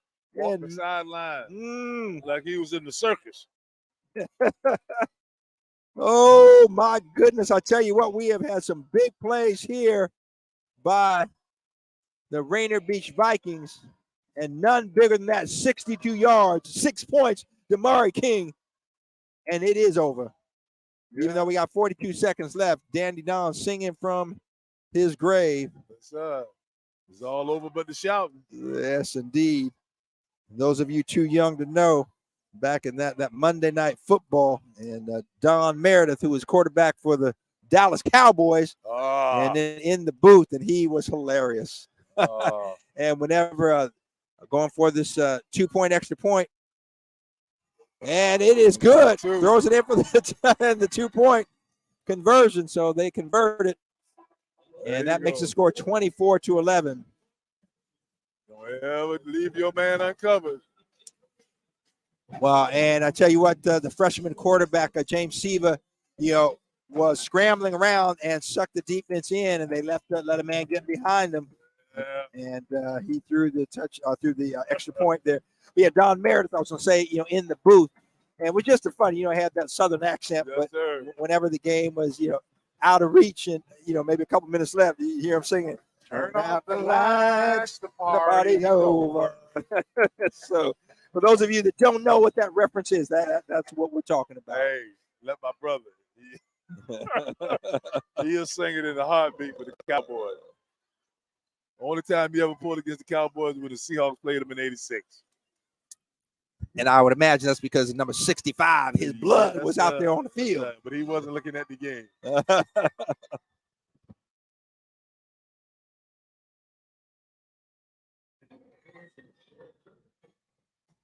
So we've got 42 seconds left to play. Game is out of reach. Rainier Beach is going to get a W in the column. They lead it 24-11. And some big play, Edwards. I look at King started out the scoring for Rainier Beach with a 4-yard touchdown run. Then you have Mwamba with a 94-yard kickoff return. Right. Then a 50-yard pick six. And then King just finished off the scoring with a 62-yard touchdown. So some big plays from the Vikings, and they kick it into the end zone. It is out. That'll be a touchback. So Bishop Blanchet will have the ball on the 25-yard line, right? They put out the someone. All right, loosen up, defense. I'll put me a safety on the 50. Yep, and check that on the 20-yard line. Yeah, I couldn't remember. So it's college football. I think they put out the 25 now. Yeah. They change. Yeah, it used to always be the 20, but now they changed that up. And again, Edwin, I would say if for those that just joined the broadcast, the Rainier Beach defense really is the most valuable. I mean, they 4 times, so 3 times, so 2 ill-fated snaps on a punt, and the punter was tackled inside the 20-yard line, and then a fumble, and there were again 4 times where Bishop Blanchet had the ball, or 3 inside the 20, and the 4th time was about the 25, I think 20, somewhere between the 25, 26-yard line. Right. And the Rainier Beach defense held them out of the end zone. So it did a great job, did not allow Bishop Blanchet to get in the end zone, and they really have been the difference. So with 33 seconds left to play. Outstanding defensive football. So hats off to the Viking defense this evening. In just a minute, as this game ends, I'm going to turn the mic over to Daniel Bellis. He's going to update you on scores. And quarterback Cole Allegro looking, and he's got pressure and still on his feet now, thrown out of bounds. With 22 seconds. What the hell is he calling? Why is he throwing the flag over here? We got to play. So flag on the opposite side of the field. Did you see any players over here? There was no players over here. So, right? There's no players over here. So not sure what this official on this side saw. No, it had to be what he heard. So it's like, bro, the game is over. Let him go home. I mean, there's 22 seconds left. This is inconsequential. Not going to make a difference. If he picks it up, I'm going to go down and slap him. Didn't even wait, but he just picked it up. He tied up. Okay. He done got tired of it. And there's something on the field there. See in between the hash marks there about the 44-yard line. I don't know what that is. But this official, was he confused? And the head official said, pick that up, boy. What is wrong with you? All right, so Legro looking for a receiver on the right side. High throw, but it is hauled in and out of bounds. So good catch there. I believe that is number 5, Hans Forshelman. No, he caught it first. Yeah, yeah. No, he caught it and brought it down. Kept his foot. He had to have 1 foot in bounds. That was a very good play by Hans Forshelman to bring that in. So 17-16, clock is ticking. Legro deep and another interception. Yeah, game over. Ball is picked off to the 30, the 35, and then just down, and that's going to be a 5 and 4. Got a player down, 4 seconds, the clock stops, and another Bishop Blanchet player down. And they done threw another flag over there on the field. But this is against Blanchet. Yeah. I get it, but let them finish. Let's put them out of the misery and let's finish the game. So 4 seconds left to go. Got an official's timeout on the field. We do have a player down. And again, doesn't look like it's anything serious. The player's moving both legs. He's on his back. So that's always good news. But you never want to see a player down. So give it a moment here. Hopefully he will be on his feet. I don't see the number 1 of the Bishop Blanchet players down at the 40-yard line. And you can see our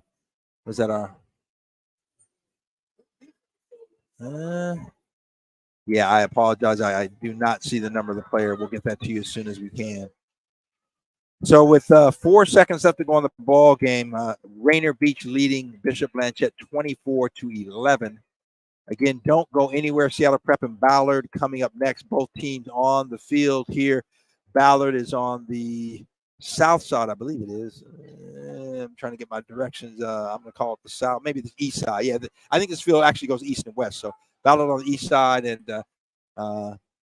behind the goalposts, Seattle Prep on the west side.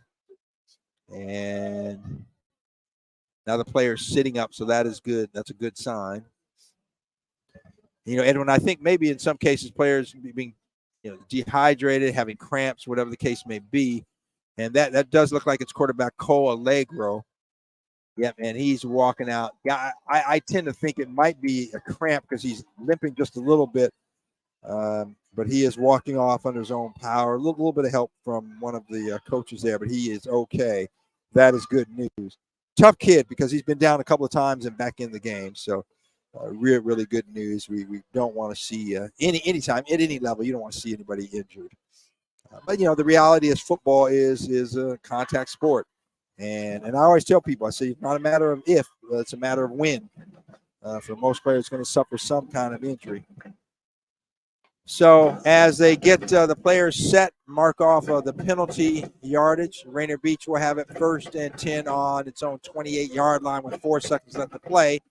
So undoubtedly, quarterback will take it and probably just take a knee, and that will be it. So Rainier Beach going to walk away with a 26-11 win. I was saying 24, and forgive me, they got the I forgot they got the 2-point extra points. So 26-11 is the score. And that will do it.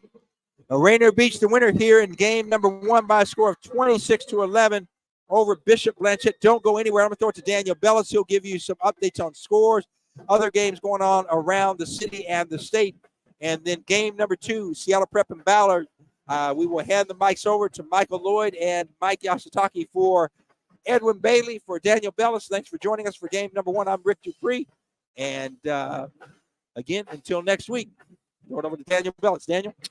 Yep, all done right there. That takes Rainier Beach and puts them in the 4th place, actually. So 2-2 in league, 2-3 overall. You can see there. Of course, Ballard and Seattle Prep about to go at it.